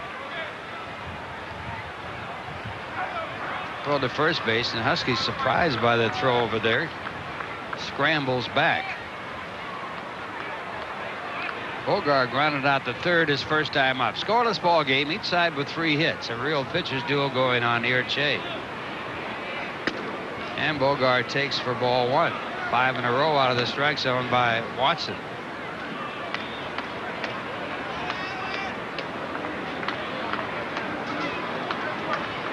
Now's the time to hit and run with a guy like Bogart instead of a guy like Husky. And another throw over to first to hold Husky close. Bogart with no home runs, not a power hitter. And the Mets would figure again that Watson will be around the strike zone. Sometimes, however, if it doesn't work the first time, managers are reluctant to put it on the second time. But if it is good strategy, you got to stay with it. And the fastball swung on and missed. 1 ball and 1 strike. One of the things about the hit and run play, it has to be put in play by the batter, and you have to pick a batter who can put it in play. Bogart that type.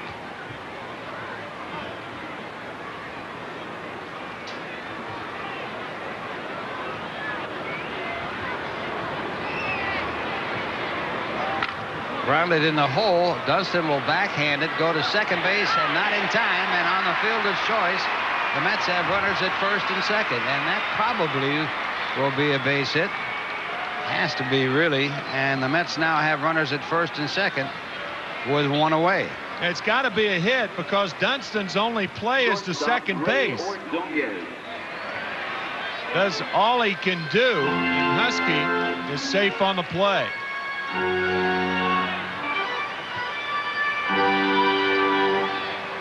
So the Mets get their 4th hit as Husky beats the play at second base. And that'll bring up Ray Ordonez. Ray grounded out to third his first time up. Hitting at .317. Butch Husky will have to try to get a good jump at second base. And in order to do that, you have to take a chance. Because in order to score, if Ordonez hits one to an outfielder and he hits it hard, they're going to have a play at Husky at home plate.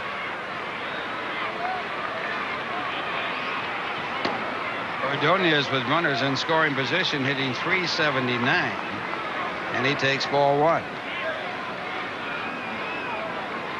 He's had 11 hits and driven in 9 of his 10 runs with runners in scoring position.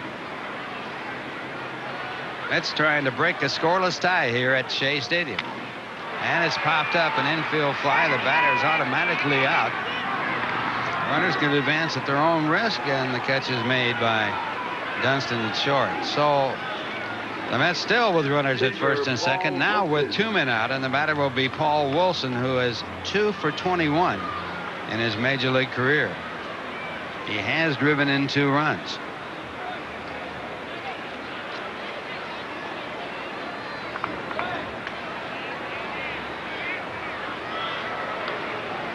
Mets with their first runner in scoring position in this ball game, and there with a pitcher up and 2 men out here in the 4th inning. Make that the 5th inning.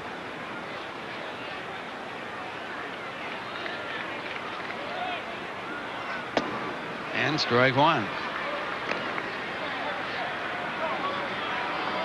Wilson a chance to help his own cause, but a tough chance and a tough duty here with Watson on the mound, and he has been tough on the Mets. Strike 2.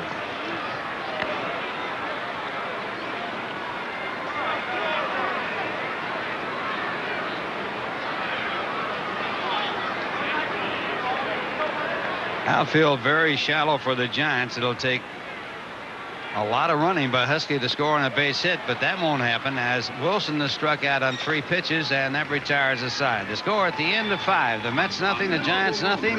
And here's a word from the United States Postal Service. On Saturdays, your customers can receive 2-day packages from FedEx. Cost?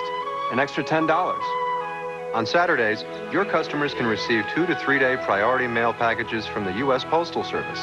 Cost $3, and there's no extra charge. On Saturdays, your customers cannot receive 2-day packages from UPS. Sorry. So, what's your priority? Priority mail from the U.S. Postal Service. We're a bank.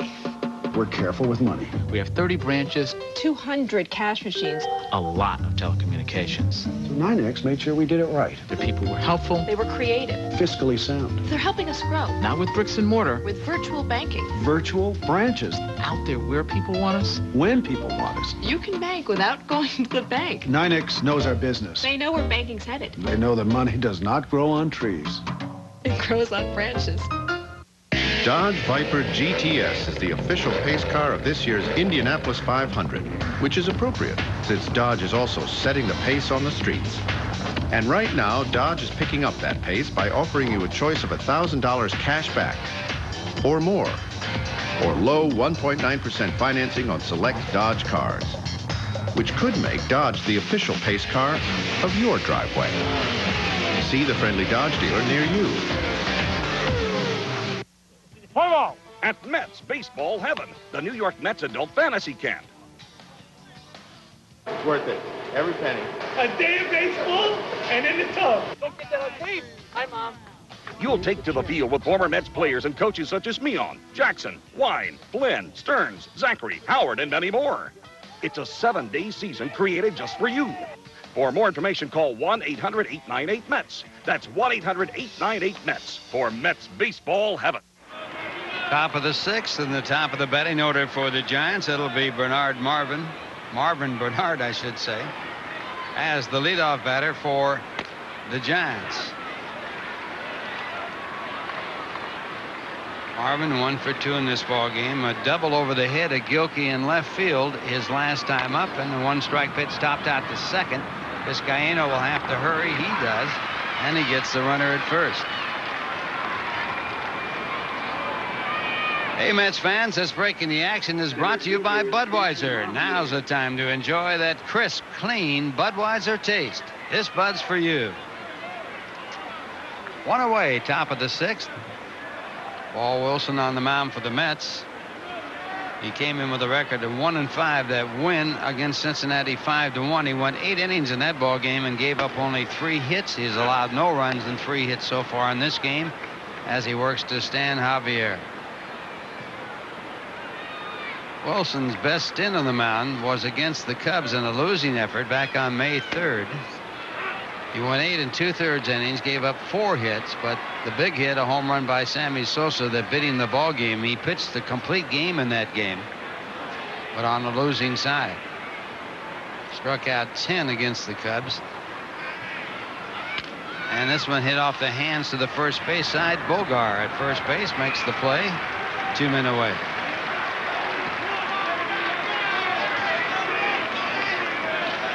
Well, people have been talking about baseball, and a lot of people say the way baseball was the way they liked it. And here's a book, The Way Baseball Works, and it's written by Tim McCarver. Oh, the introduction only. I appreciate that. That's very nice, guys.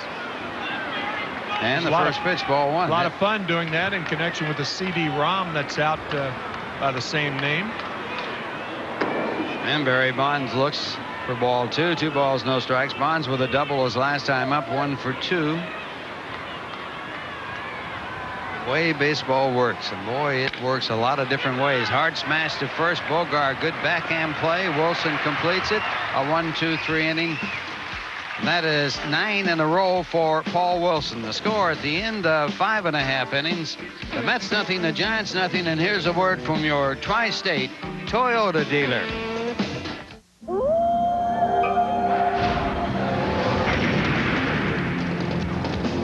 With its available 183 horsepower engine, the all-new 4Runner is so rugged it can take you far from civilization.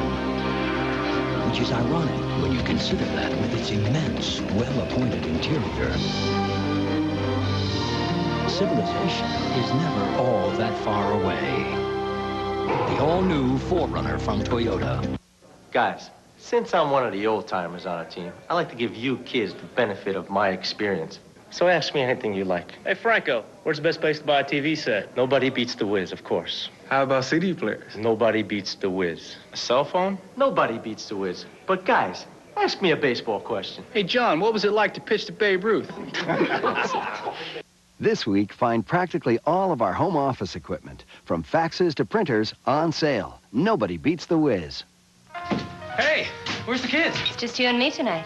And chicken marsala. Your favorite.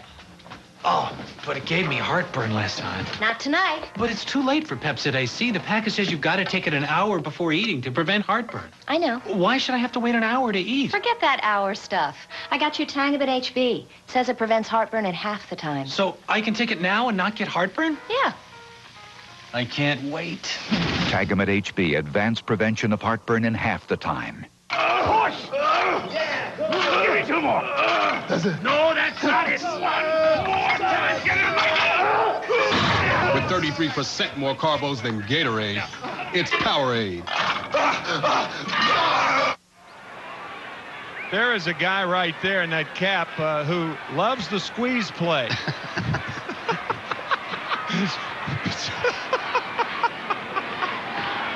Got to believe that. That's an old-time manager right there who loved the squeeze play. As we go to the action here in the bottom of the 6th inning, scoreless tie, and Lance Johnson leading off for the Mets 0 for 2 against Alan Watson. What would lead one to wear a cap that says suicidal tendencies on it? Probably a Father's Day gift.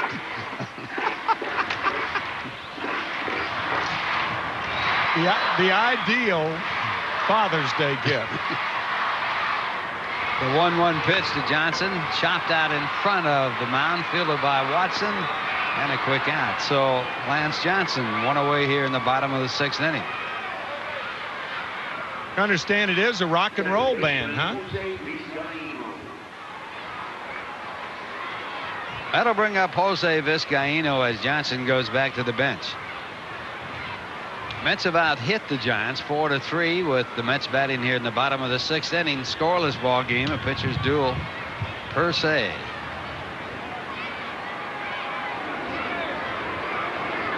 Mets with 2 shutouts in their last 3 ball games.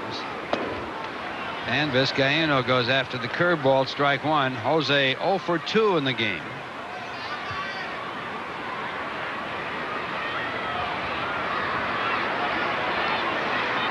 Alan Watson, the pitcher for the Giants, and a ground ball to Dunston at short. And let's check out our new Dodge quiz for today. Which Hall of Famer from the dead ball era was the only player ever to lead the majors in singles and homers in the same season? I think I know the answer to that one. Home Run Baker?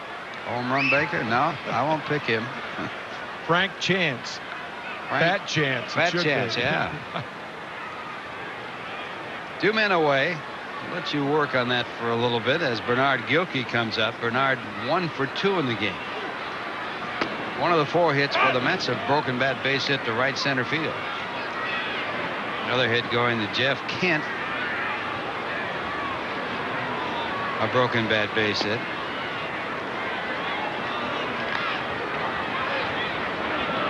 Mets' other 2 hits in this ball game, infield hits, so Watson has been dominant, as has Paul Wilson. Now they count 2-1.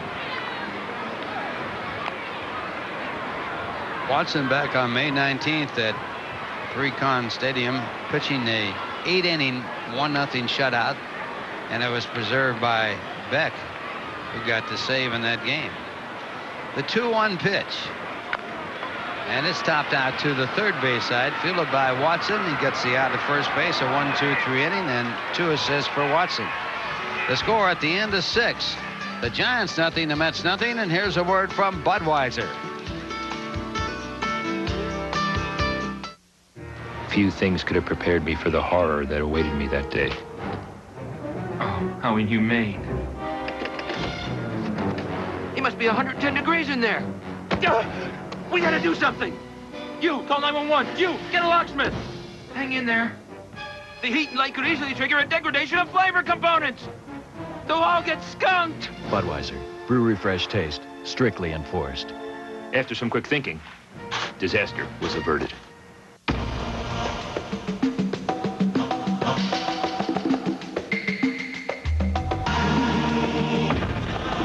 $329 a month for 24 months with $29.80 down.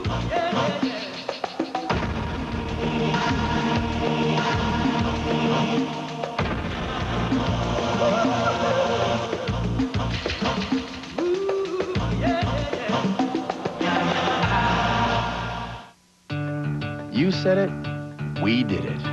And today, your Sunoco station is faster, brighter, cleaner, friendlier than ever before. And with your help, we'll make it better yet. Sunoco, just ahead.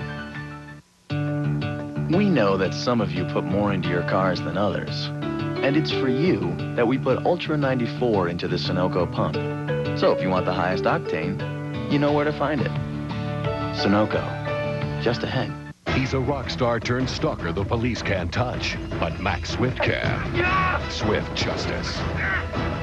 Wednesday at 9 on UPN 9. Top of the 7th, and coming back in for the play-by-play, Tim McCarver. Matt Williams leads it off for the Giants. Both pitchers have just been superb today. Paul Wilson, the right-hander for the Mets, and Alan Watson for the Giants. And the changeup to Matt Williams is outside and low. Matt 0 for 2 on the afternoon.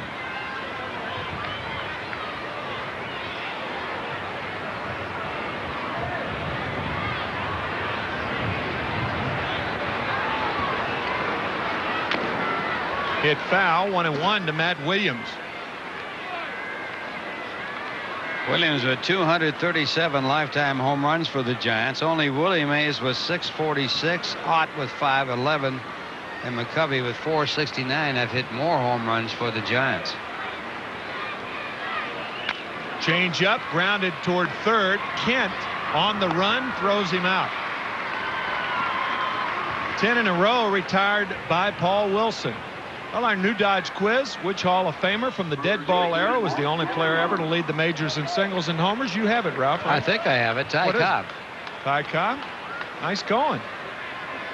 9 home runs. He banged out 9 home runs in 1909. Well, he hit with his hands spread apart.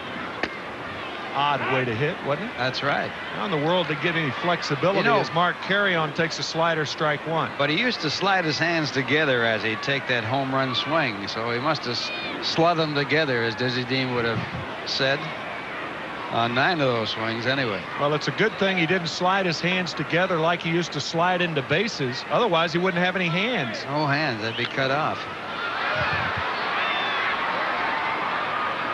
0-2 now to Mark Carrion. Ty Cobb. Really a miserable person, though, right? Did you see that movie on his life? Did, that was the most astonishing thing I've ever watched. I couldn't believe it. Horrible guy. I met him when I was in high school. He used to attend the Pacific Coast League games out in Hollywood, California. He was a good friend of Bob Cobb, the guy that originated the Cobb salad and had the Brown Derby restaurants. Wait a minute now. Ty Cobb was a good friend of Bob Cobb, who started Cobb Salads? No, yeah, he was the guy that made him up originally, and he had the Brown Derby restaurants. Oh, this one hits Carrion, a breaking ball. It hit Mark. But I ought to throw in why he was connected with baseball. He owned the Hollywood Star baseball team. Oh. And so why did he missed a golden opportunity to promote Ty Cobb. He could have had Ty Cobb promote his Cobb salad. Well, that's right. Bob Cobb invented it. Ty Cobb could have said, I eat Cobb salads at the Brown Derby. Where were you? Where were you when, if you'd have been there, you could have put that idea in his mind? I'd have been a perfect 10%er of the day. Sean Dunston, the batter. He's 0 for 2 with Carrion at first. And 1 out here in the 7th, a scoreless ball game. Brown Derby restaurants. They were very famous in the Hollywood area. I know where the original Brown Derby is. They're on Wilshire Boulevard. That's right. That was it. There goes Carry On, and Dunston fouls it back. 0-1 to Sean Dunston. Had one on Hollywood and Vine, right off of the corner of Hollywood and Vine.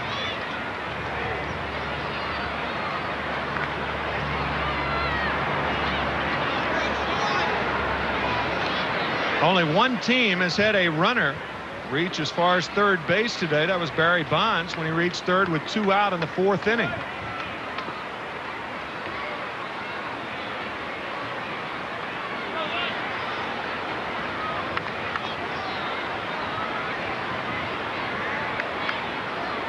Bob Cobb and Ty Cobb were friends. I can't get over that.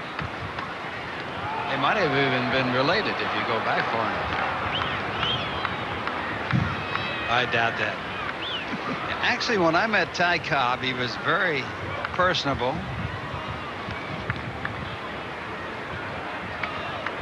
Might ask the question, why is he throwing over there then? Well, the hit and run still in order. 0-1 to Dunston.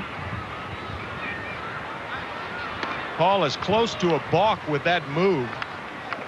He is not stepping toward first. It's that wheel move that right-handers used. First guy that I ever saw use that particular move was Don Drysdale. And it was really close to a balk. Not running, and the breaking ball foul back, 0-2.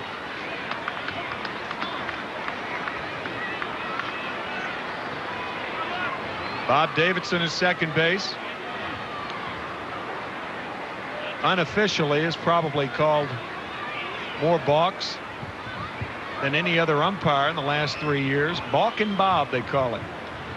He's got to get that right foot off that pitching rubber when he throws the first the way he's doing it before he makes the turn. Well, he is awfully close to balking. I wouldn't do that with Davidson out there at second base as the umpire. In order for it to be a good move to first, as far as the umpires are concerned, he must step toward first. Dunston fouls it back, still 0-2 to Sean Dunston.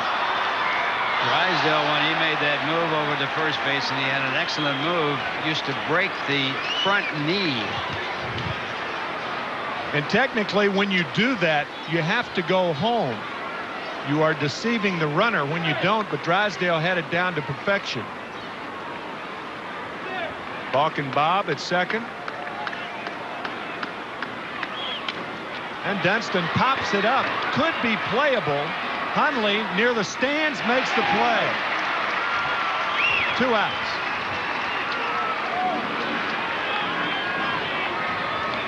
Second baseman Steve Scarsoni. Driving to the ballpark today and thinking of that Broadway play, Fantastics. It was the longest running Broadway play. I think it ran for something like 30 years. And the theme song from that play was Try to Remember. And does that ever apply to Paul Wilson right now? Trying to remember what got him here. And he's doing a pretty good job of remembering this afternoon. 0-1 to Steve Scarsoni. And I guess you could say Wilson had a fantastic year last year, and that got him here. There goes Carry On, and the fastball foul back. 0-2 to Steve Scarsoni. He'd like to have a run as long as that play ran. Fantastic, running 30 years. He'll take half of that, probably. Yeah, he sure would.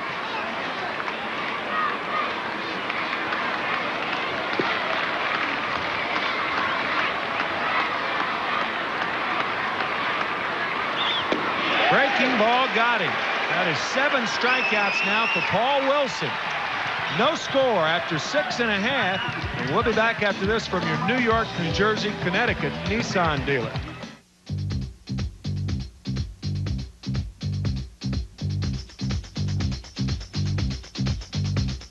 Love is in the air, everywhere I look around. This spring, love isn't only in the air, it's also on the ground. Lease the Maxima GXE with automatic transmission for 0 down and $299 a month for 38 months. Love is in the air. The Maxima from Nissan. Love is in the air. Michelin, we believe a tire that's just good in the rain isn't good enough. Introducing the Michelin X1 with a 6-year, unlimited mileage tread life warranty. It's the one tire that gives you better wet traction than any rain tire, plus control in any driving condition. After all, it hasn't rained that much in years. The Michelin X1. As a kid, I couldn't add. But when you have parents that are accountants, you get good with numbers. The house on my block caught fire. It was the biggest house on my block. It was the most impressive. I was fascinated by that even as a kid. When I saw the opportunity to become a volunteer firefighter, I jumped at it. Yeah, they all come to me for tax advice. I sit in front of a desk all day. When my phone rings, I got to be ready to go in a split second. Not a lot of accountants fighting fires. Most fight fires in their trash can.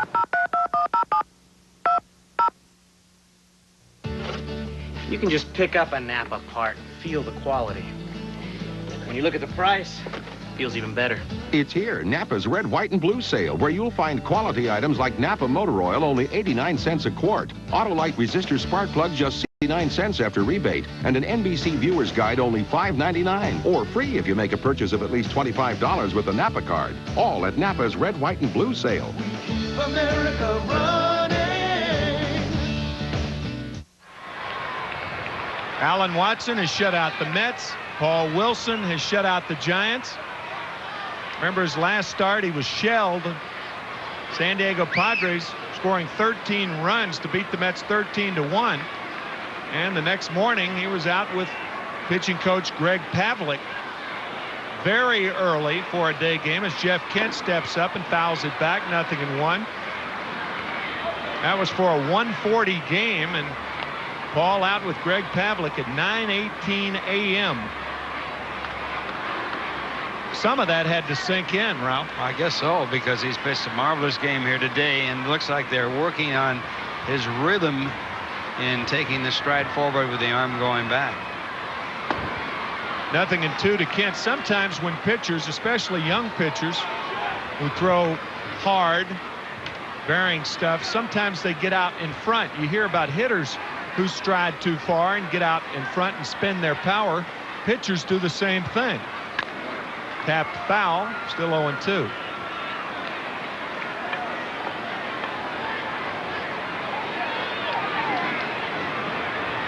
Paul has won only one game, that on the 17th of April when he beat Cincinnati 5-1.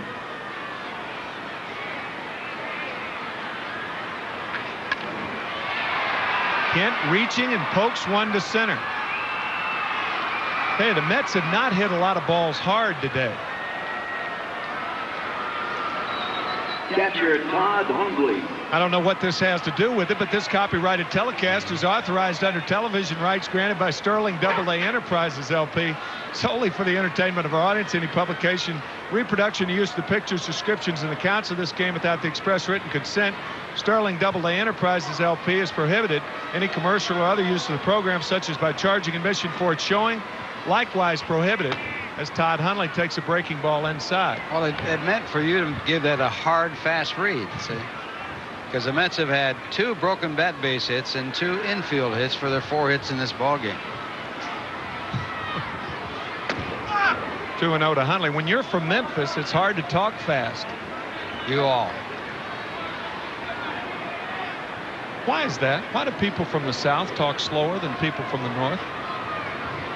Well, I think it has a lot to do with the climate, because down south it's very hot most of the time and you kind of roll it out. Up north you're always cold because of the cold weather, so you want to get the words out between chattering of your teeth. I think so that's cold probably weather the is answer. responsible. That's it. 2 balls and a strike to Todd Hundley. Seems like when the Mets hitters are thinking inside, Watson works outside.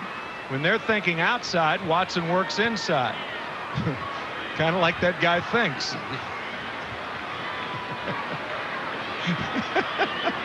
Is it two-fisted drinker anyway? Outside corner, and Hundley's out of there. Boy, you talk about an at-bat. Hundley works the count to 2-0. He takes the breaking ball. And then he's way out in front of the fastball away, and now he takes strike 3 outside corner. And it's called a strike. It might have been just a shade outside, but no matter what, it was awfully close to perfect.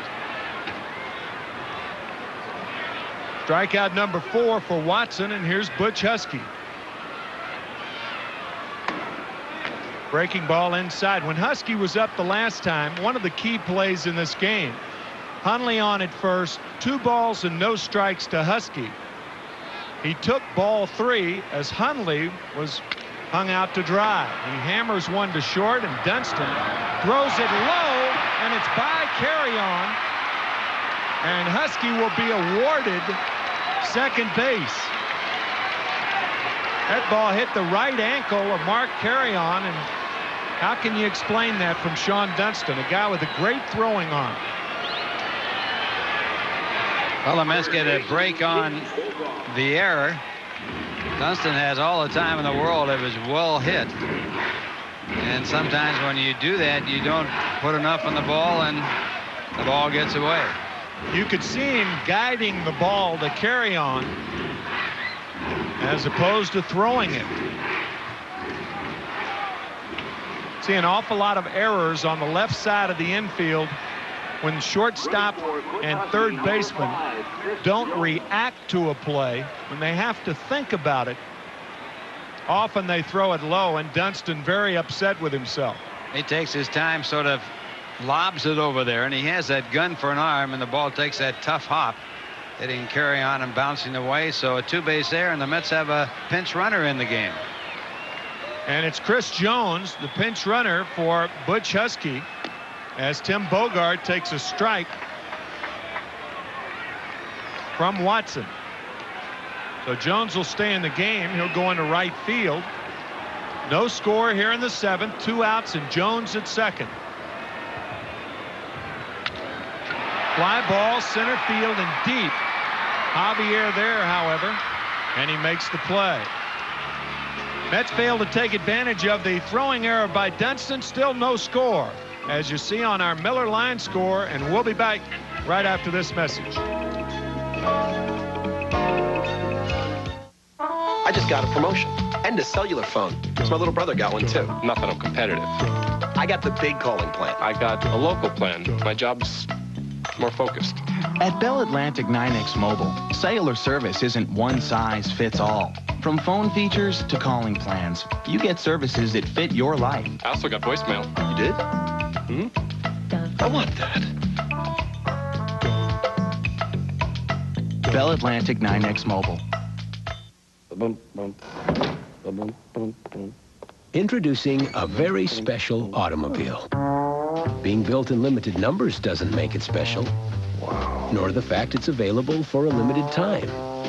Even adding air conditioning, automatic transmission, and AM/FM stereo isn't that unusual. But when all this describes a Honda Accord at $17,390, nice. Special sounds downright inadequate. Morgan Freeman in The Power of One, special movie time, tonight at 7:30 on UBN 9.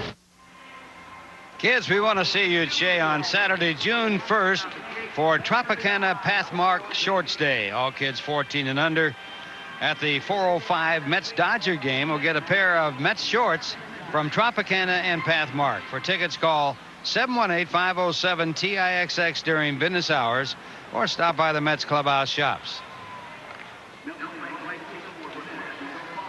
Now playing right field for New York, Chris Jones, who stays in the game after pinch running for Butch Husky. And still a dilemma that we've talked about before.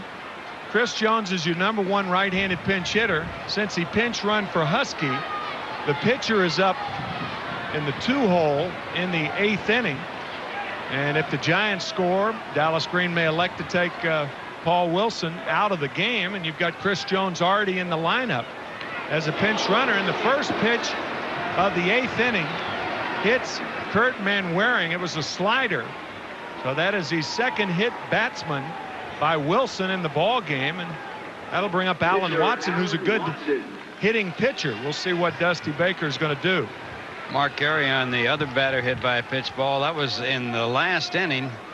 And it came with one man out. This is a little more serious because it comes with nobody out. And the ball getting away from Wilson. Watson wants the bunt. He fouls it off. So 0-1 to Alan Watson.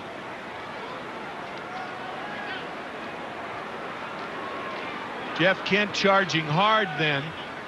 And Watson's such a good hitter that he could turn the bunt into a hit. And if he hits it on the ground to the left side, anything over there will be a hit. This guy handles the bat better than most pitchers.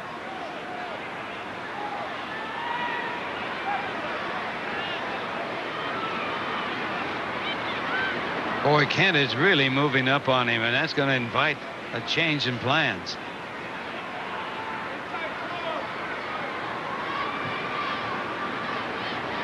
Bunting again, tapped toward third, and it's foul again. So 0-2 to Watson.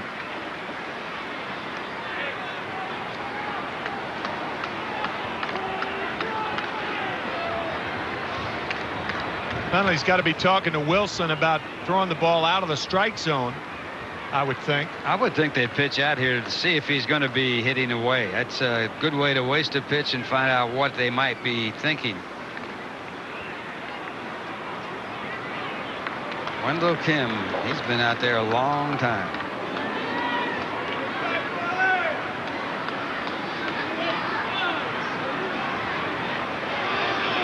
He stepped off and Watson showed bunt. No score, top of the 8th inning.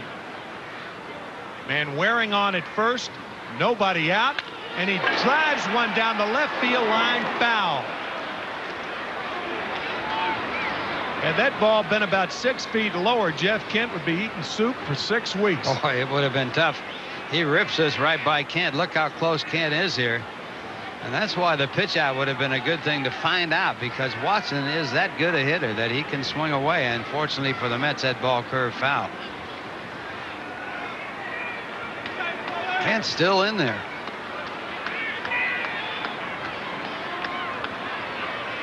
Bunting is Watson, hard to Kent, who goes to second. Back to first, double play. 2 outs.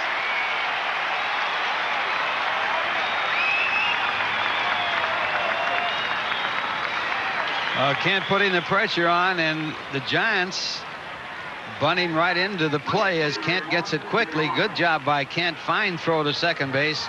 Ordonez takes the throw on to first, and the Mets lose the base runner, and the Giants now have 2 men out with no one on. How many times do you see a 5-6-3 double play?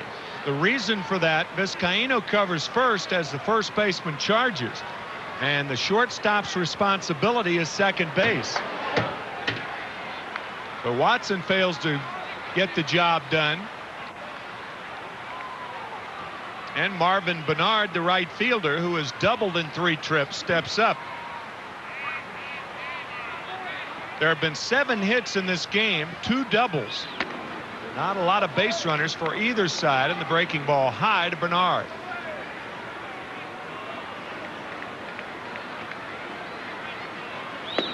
Good change-up from Wilson. One of the few times he's thrown that change-up, and it certainly took Bernard by surprise. A bunt, an ill-advised bunt by Bernard. I mean, it's 2 out, nobody on. Ball and 2 strikes to Marvin Bernard. He's had an extra base hit in this game, and that bunt with 2 men out is strictly a bunt for a base hit. He does have 3 stolen bases in 4 attempts, but not a good play. You're looking for an extra base hit there.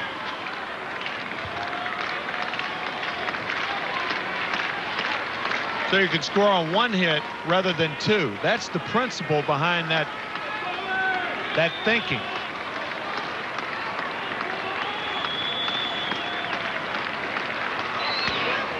Foul back. Mets fans, now's the time to open an ice-cold Beechwood Age Budweiser for a crisp, clean taste you won't find in any other beer. This Bud's for you. 1 ball, 2 strikes to Marvin Bernard. Another one foul back. Doug Henry is the right-hander. Bob McDonald, the left-hander, warming for New York. Guess you'd have to say that Bob McDonald right here is going to pitch to Barry Bonds.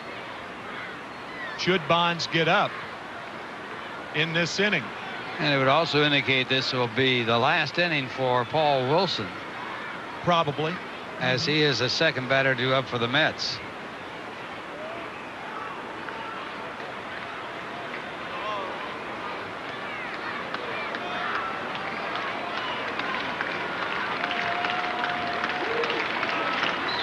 Change up, looped foul.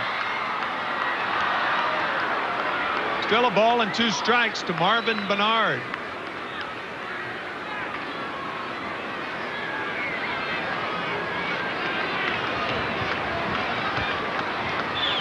Low, ball 2, 2-2 to Bernard.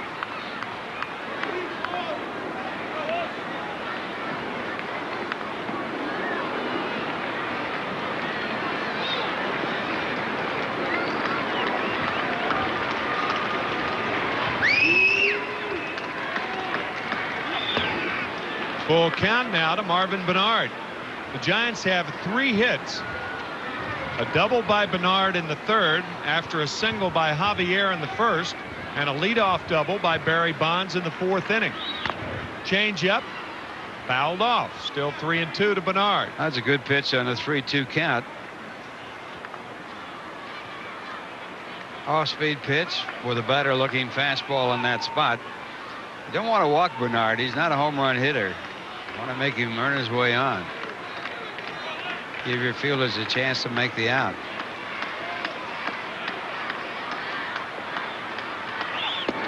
Got him on strikes. Strikeout number 8 for Wilson. Mets coming up in the scoreless game after this from Infinity. There's a lot to think about when you're driving a car. That's why before they designed the i30, Infinity videotaped the eye movements of test drivers. Then they used these videos to help optimize the placement of controls and instruments, so that when you're driving an i30, the road is what you tend to see the most. It's just one of the many features on the i30 that deserves a closer look. Now, for a limited time, lease the Infinity i30 with no down payment. The key to success inside the ring is to always stay in control. The same is true outside the ring, especially when it comes to drinking.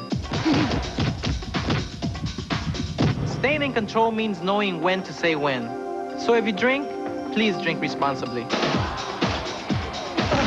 Remember, friends know when to say when. A message from Budweiser and Oscar de la Hoya. 0% financing and great stuff from Sony for 12 months. What are you waiting for? Nothing beats 0% and nobody beats the Whiz.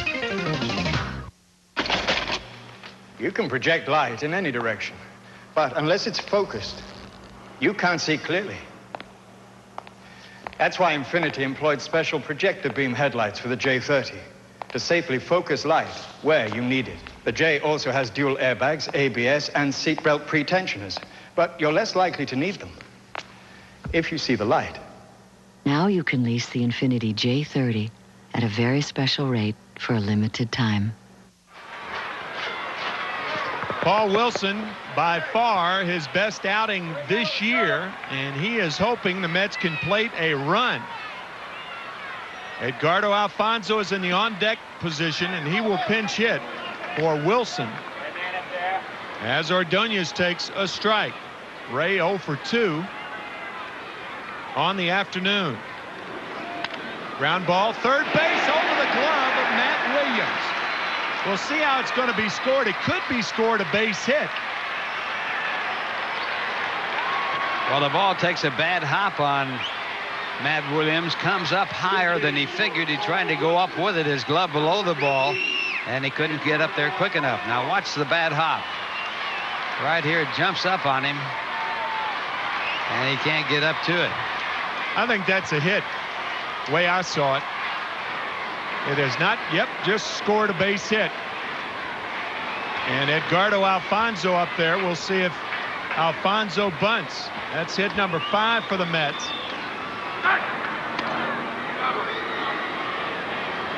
And you might wonder why you wouldn't let your pitcher hit. He's pitching a great ball game and bunt in this spot. But Wilson earlier this year, in fact, the last time he was on the mound, he tried to squeeze bunt and missed the ball entirely. Well, Alfonso doesn't miss it. Sacrifice successful. I think you're going to do that in this situation because if the count runs to 2 strikes, then Wilson's going to be forced to bunt again. So I think Alfonso, an excellent bunter, I think that's the play right here. Dallas more inclined to take Wilson out anyway and leave it up to his bullpen.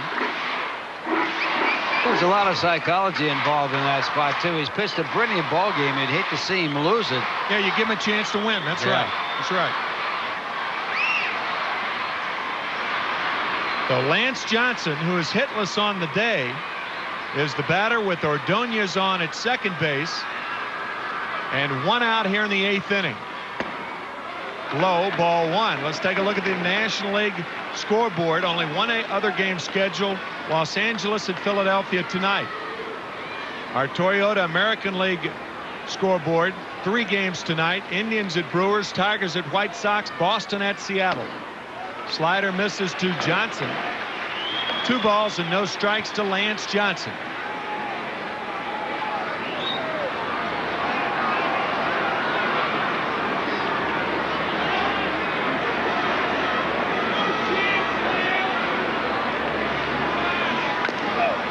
Changeup fouled off. 2-1 to Johnson. Watson now has 15 1/3 scoreless innings against the Mets this season.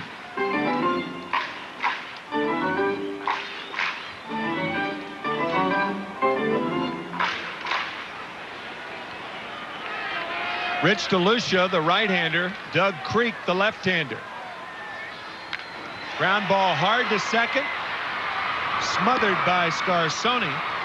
And he makes the play as Ordonez moves to third base, and that'll bring up Jose Vizcaino. Second baseman, Jose Vizcaino.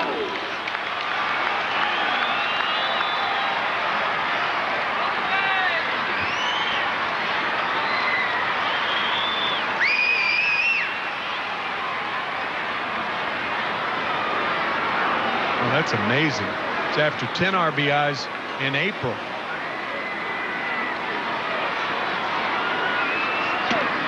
Outside to Vizcaino. 1 ball, no strikes to Jose.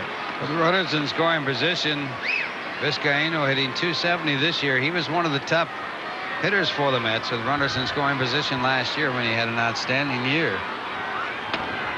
Outside corner, 1-1 to Jose Vizcaino.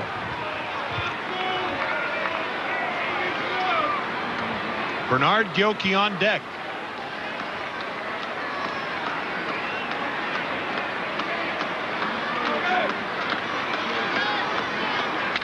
Ground ball in the hole. Dunston can't get to it. And the Mets finally score against Watson. 1-0 New York.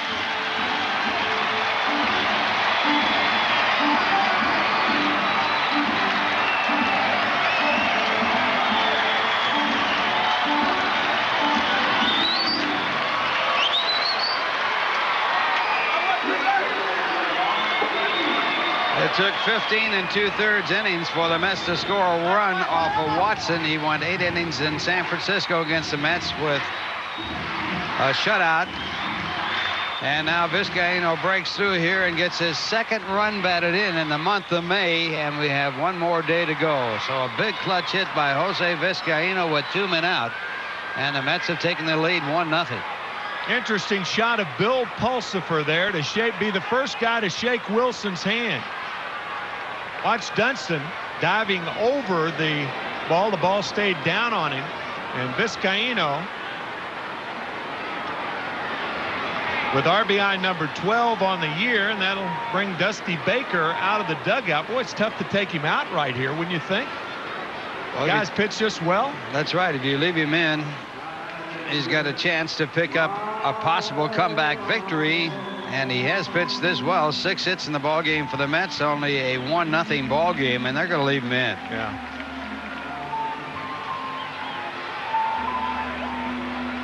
DeLucia, the right-hander, is ready in the bullpen. Paul Wilson can only win this game now with the Mets on top 1-0.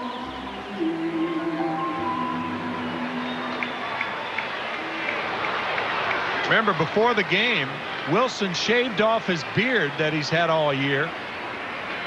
And it might have changed his luck. Ground ball to short. We'll see. As the Mets score 1 run. After 8, it's 1-0, and we'll be back after this from 9X.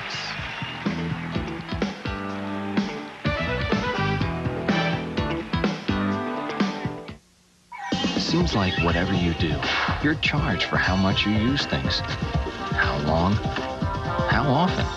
That's why 9X invented unlimited calling. No more watching the clock or waiting to call. With 9X, make any local or regional call without restrictions, unlike other calling plans. So make 1 million calls and never worry about the charges, because they're the same every month. Want to stop the meter? Call 9X. Now that Trivial Pursuit is free at Shell, road trips have certainly gotten interesting. Who wrote A Midsummer Night's Dream? Shakespeare? Get a free Trivial Pursuit minigame at Shell. What bird can swim but not fly? Penguin? Oh, yeah. With 4 games to collect, the fun may never end. What folk legend had a blue ox named Babe? Paul Bunyan? Trivial Pursuit, free at New Jersey Shell Station. So, we take the new Blazer and get away from it all. Now, the funny thing is, everything we're getting away from, we take with us. How can a 4-wheel drive that costs so little hold this much? Chevy Blazer's only $329 a month with no down payment. And it's got the works. Air, automatic, anti-lock brakes, plus only Blazer has a driver control system. All the easier to get to the nearest video store. So for $329 a month and 0 down, I Get the Mountains and Morphmongers Part 2. Watson's still in the ball game. He has pitched very well both times against the Mets. At 3Com Park at Candlestick, he gave up no runs in 8 innings. Today, he's given up 1 run in 8 innings, and John Franco in to try to save it for Paul Wilson. And Franco coming in this ball game in his 16th ball game. He's had 9 saves. He's blown 3, and he has a record of 2 wins and 2 losses. And his last 2 appearances on the mound for the New York Mets, he has picked up 2 saves, but they have been extremely shaky. Came in with a lead of 3-0, gave up 2 runs to get a save in one of those games, and then came in with a 1-0 situation, and on a 3-2 pitch with the bases loaded, struck out Jody Reed of the San Diego Padres to get his 2nd save on this homestand. That's not including this game. So if the Mets can hold them and John Franco, it's his responsibility. That'll be 3 1-0 games in 11. In their history, the Mets are an even 500 in 1-0 ball games. They have won the same amount they have lost.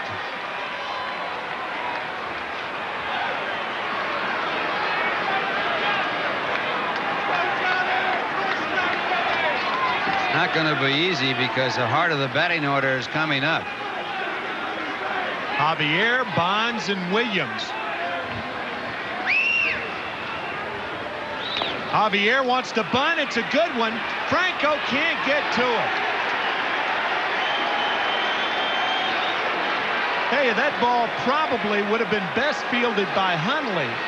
But I don't think Todd got a good break out of the box. Takes a funny bounce out here. As it comes out, it bounces to the left here and almost stops. See it bounce left and just barely moved ahead, and Franco had no chance to make the play. So the bunt base hit puts a tying run at first base with no one out and brings up Barry Bond. Hit number 4 for the Giants. Bonds 1 for 2. Make that 1 for 3 on a fielder's choice. Doubled open the 4th and grounded hard to Bogard first. 1-0 to Barry Bonds.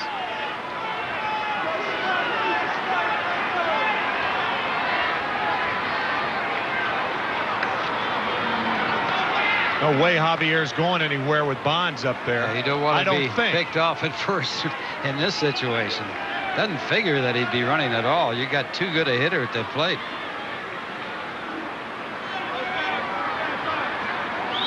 Fastball in there, 1-1 to Bonds.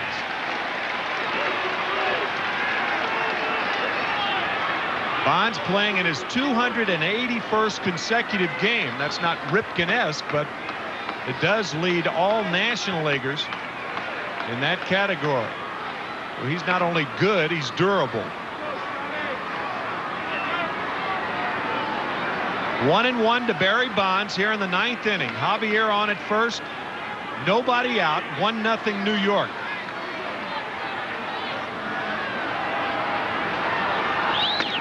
Fastball, strike on the corner. 1 ball and 2 strikes now to Bonds.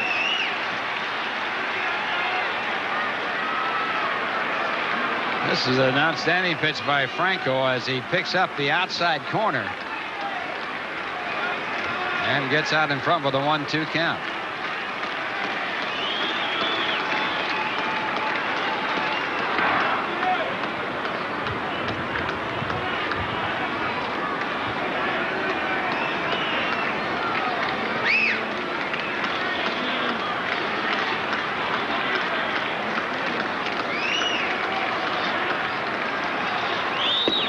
Just misses. 2-2 to Bonds.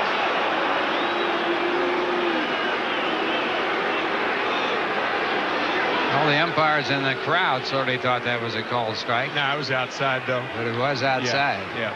Matt Williams on deck.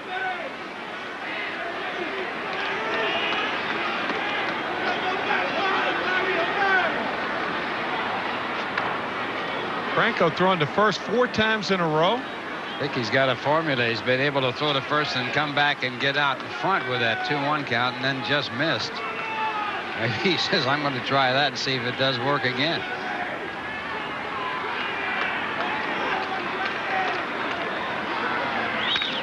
Fly ball deep to center field. Johnson, middle of the track, makes the play. Javier tagging at first and goes to second on a very alert play. 1 out. Now, what that sets up is, do you walk Matt Williams here? To get the Mark Carrion, that puts the go-ahead run on at first base. If you walk Matt Williams, they do have the advantage of the wind blowing in. That held that ball up where Johnson could make the catch, but good base running by Javier. And the tying run at second with 1 man out. Now, Greg Pavlik is going to go out and talk to Franco right now, and you got to believe he's going to ask him, do you want to pitch to Williams or do you not want to pitch to him? Franco, of course, has the ability to pitch better against right-hand batters than left-hand batters, even though he's a left-handed pitcher, because his changeup reacts like a screwball and is very tough on right-hand batters. Franco relies on just 2 pitches. You don't see him throw any breaking balls. And the 2 pitches are a fastball and also the sort of fadeaway screwball that has a good effect against right-hand batters.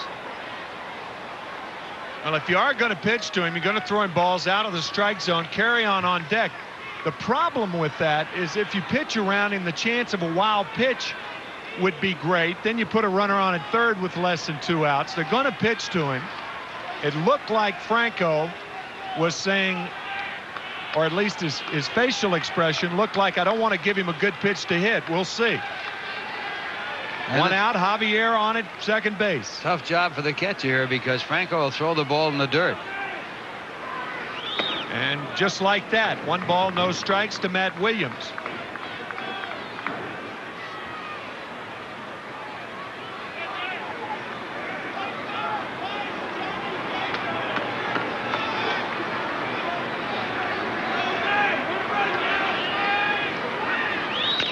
Grounded foul.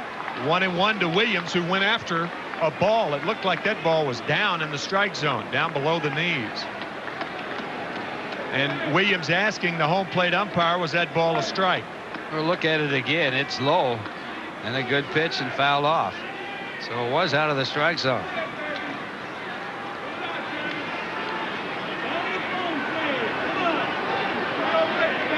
One and one to Williams. call. 1-0 to Matt Williams, and did that take a lot of guts to throw that pitch in that situation? He surprised Williams and us. He just outgutted him right here as he throws that fastball right through the strike zone. Whew.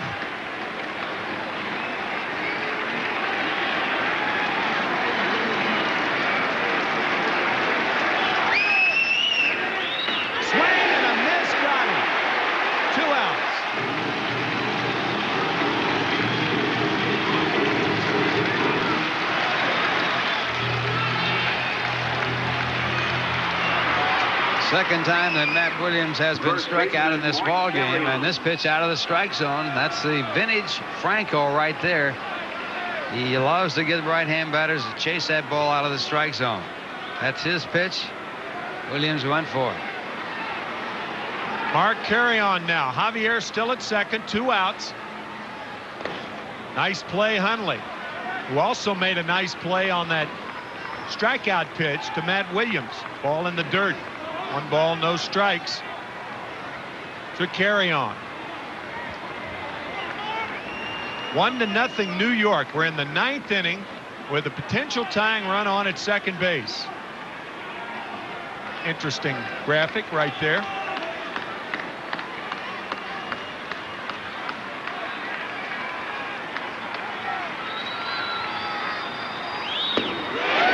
Good changeup. 1-1 to Carrion. Got to believe he'll see that pitch again. Franco has a chance now. He has first base open, and he can make the hitter hit his pitch, and that's how he's become the #1 save leader by left-hand pitching in baseball history.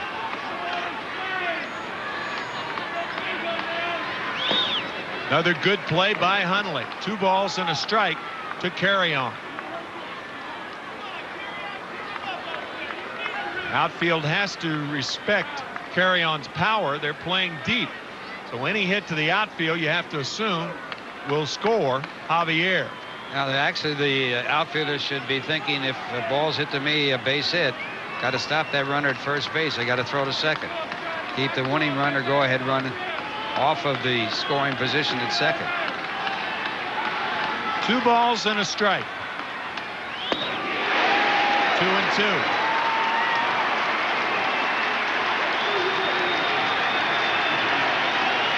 This is another vintage pitch by John Franco as he throws that changeup and Carrion way out in front.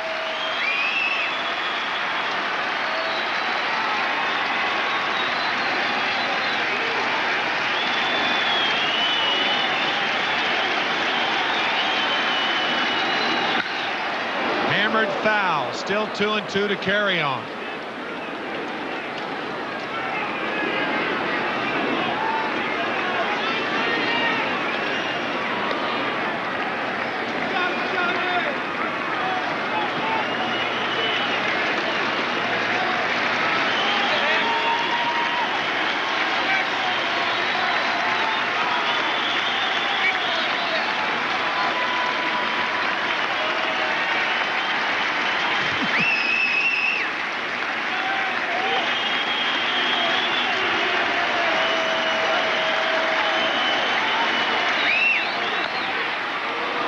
Off the foot of Carrion, and I think he got a piece of Todd Hundley in the process.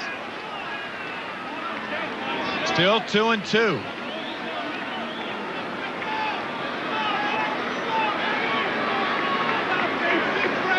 This is another good pitch by Franco. It's down out of the strike zone.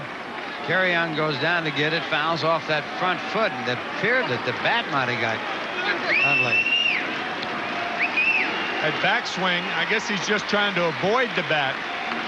Carrion with a bad backswing. Still 2-2, 2 out. Potential tying run at second base.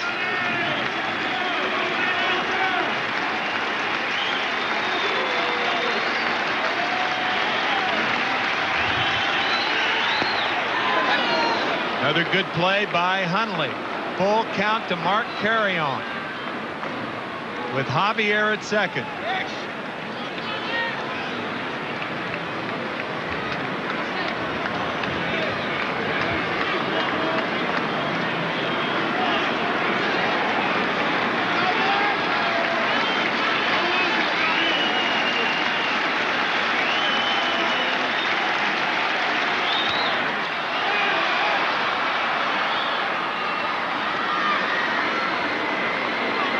In Franco's last game, the game that Ralph talked about, Jody Reed making the final out of the game, striking out with the bases loaded on a 3-2 pitch. Franco came off and what some newspapers captured as the universal salute.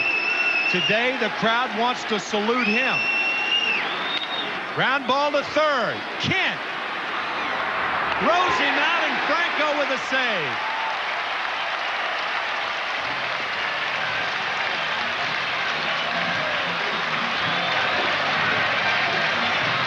Franco, by the way, said that was not his intention. And it's interesting, the crowd standing now and saluting John Franco. Paul Wilson wins his second game of the year. Boy, what a super ball game this was, Ralph. Outstanding ball game and an outstanding play by Kent. That hard ground ball by Carrion to turn in the final out. This is not an easy play. It was hit very, very hard. And Kent stayed with it.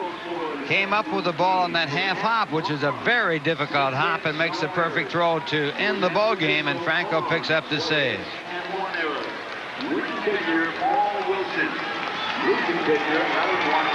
More than casual interest from Paul Wilson. First guy out of the dugout, and that's understandable. 1-0, the Mets win it. So they win 2 out of 3 from the Giants. John Franco picking up save number 9. We'll be back with the post-game comments right after this from Sprite.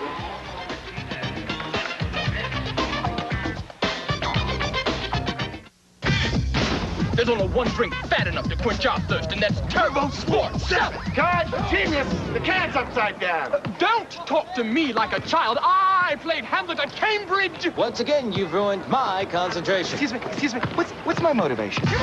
When you're thirsty, trust your gut, not some actor. To earn this uniform, it takes years of practice. Or play the under the cap game with 1 in 6 chances of instantly winning free Sprite and Sprite Dream Team stuff. Introducing a very special automobile. Being built in limited numbers doesn't make it special, nor the fact it's available for a limited time. Even adding air conditioning, automatic transmission, and AM/FM stereo isn't that unusual. But when all this describes a Honda Accord at $17,390, nice. Special sounds downright inadequate. What's big at McDonald's? At my McDonald's, we're big on big. We're talking big value. With an extra value meal, you get big fries and a big drink for a small price. That's big meals, small price. Big meals, small price. Hey, value is a big deal at McDonald's.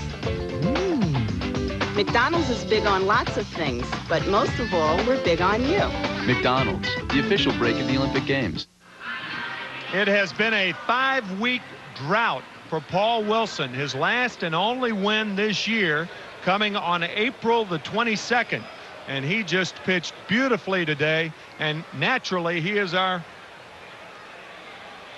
Budweiser star of the game. But before we get to that, we'll look at our Nobody Beats the Wiz game summary as the Giants and Alan Watson pitching very well, but the Giants left 5 on base, 3 of those in scoring position. But Paul Wilson besting Watson, pitching 8 innings of shutout ball. Jose Vizcaíno driving in the winning run.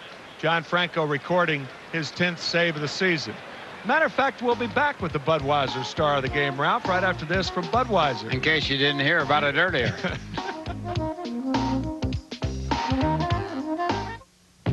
Boxing isn't just some game. You better believe it takes guts to enter the ring. Budweiser, the undefeated, undisputed king. In the first space shuttle and in the tanks of Desert Storm. So if you think that all oils are alike, think about something. At Mobil, we've been changing oil for over 125 years. Monday on Good Day New York. Looking for love? Dial up romance with Cheryl Lee Terry. Plus square dancing in Times Square. Good Day, Monday at 7 on Fox 5. The 1996 Los Angeles offense relies on Mike Piazza's league-leading hitting and power. Last night, Piazza returned from a midweek knee injury to put a smile on his manager's face. Eric Karros muscled up as well as the Dodgers banged out a season-high 16 hits at Shea Stadium. Tommy knows the Dodgers' success rests on the broad shoulders of his all-star catcher. Sore knee and all, the Dodgers need him now and for the stretch. Hi, everybody. Welcome to Major League Baseball on Fox. Same game, but a new attitude.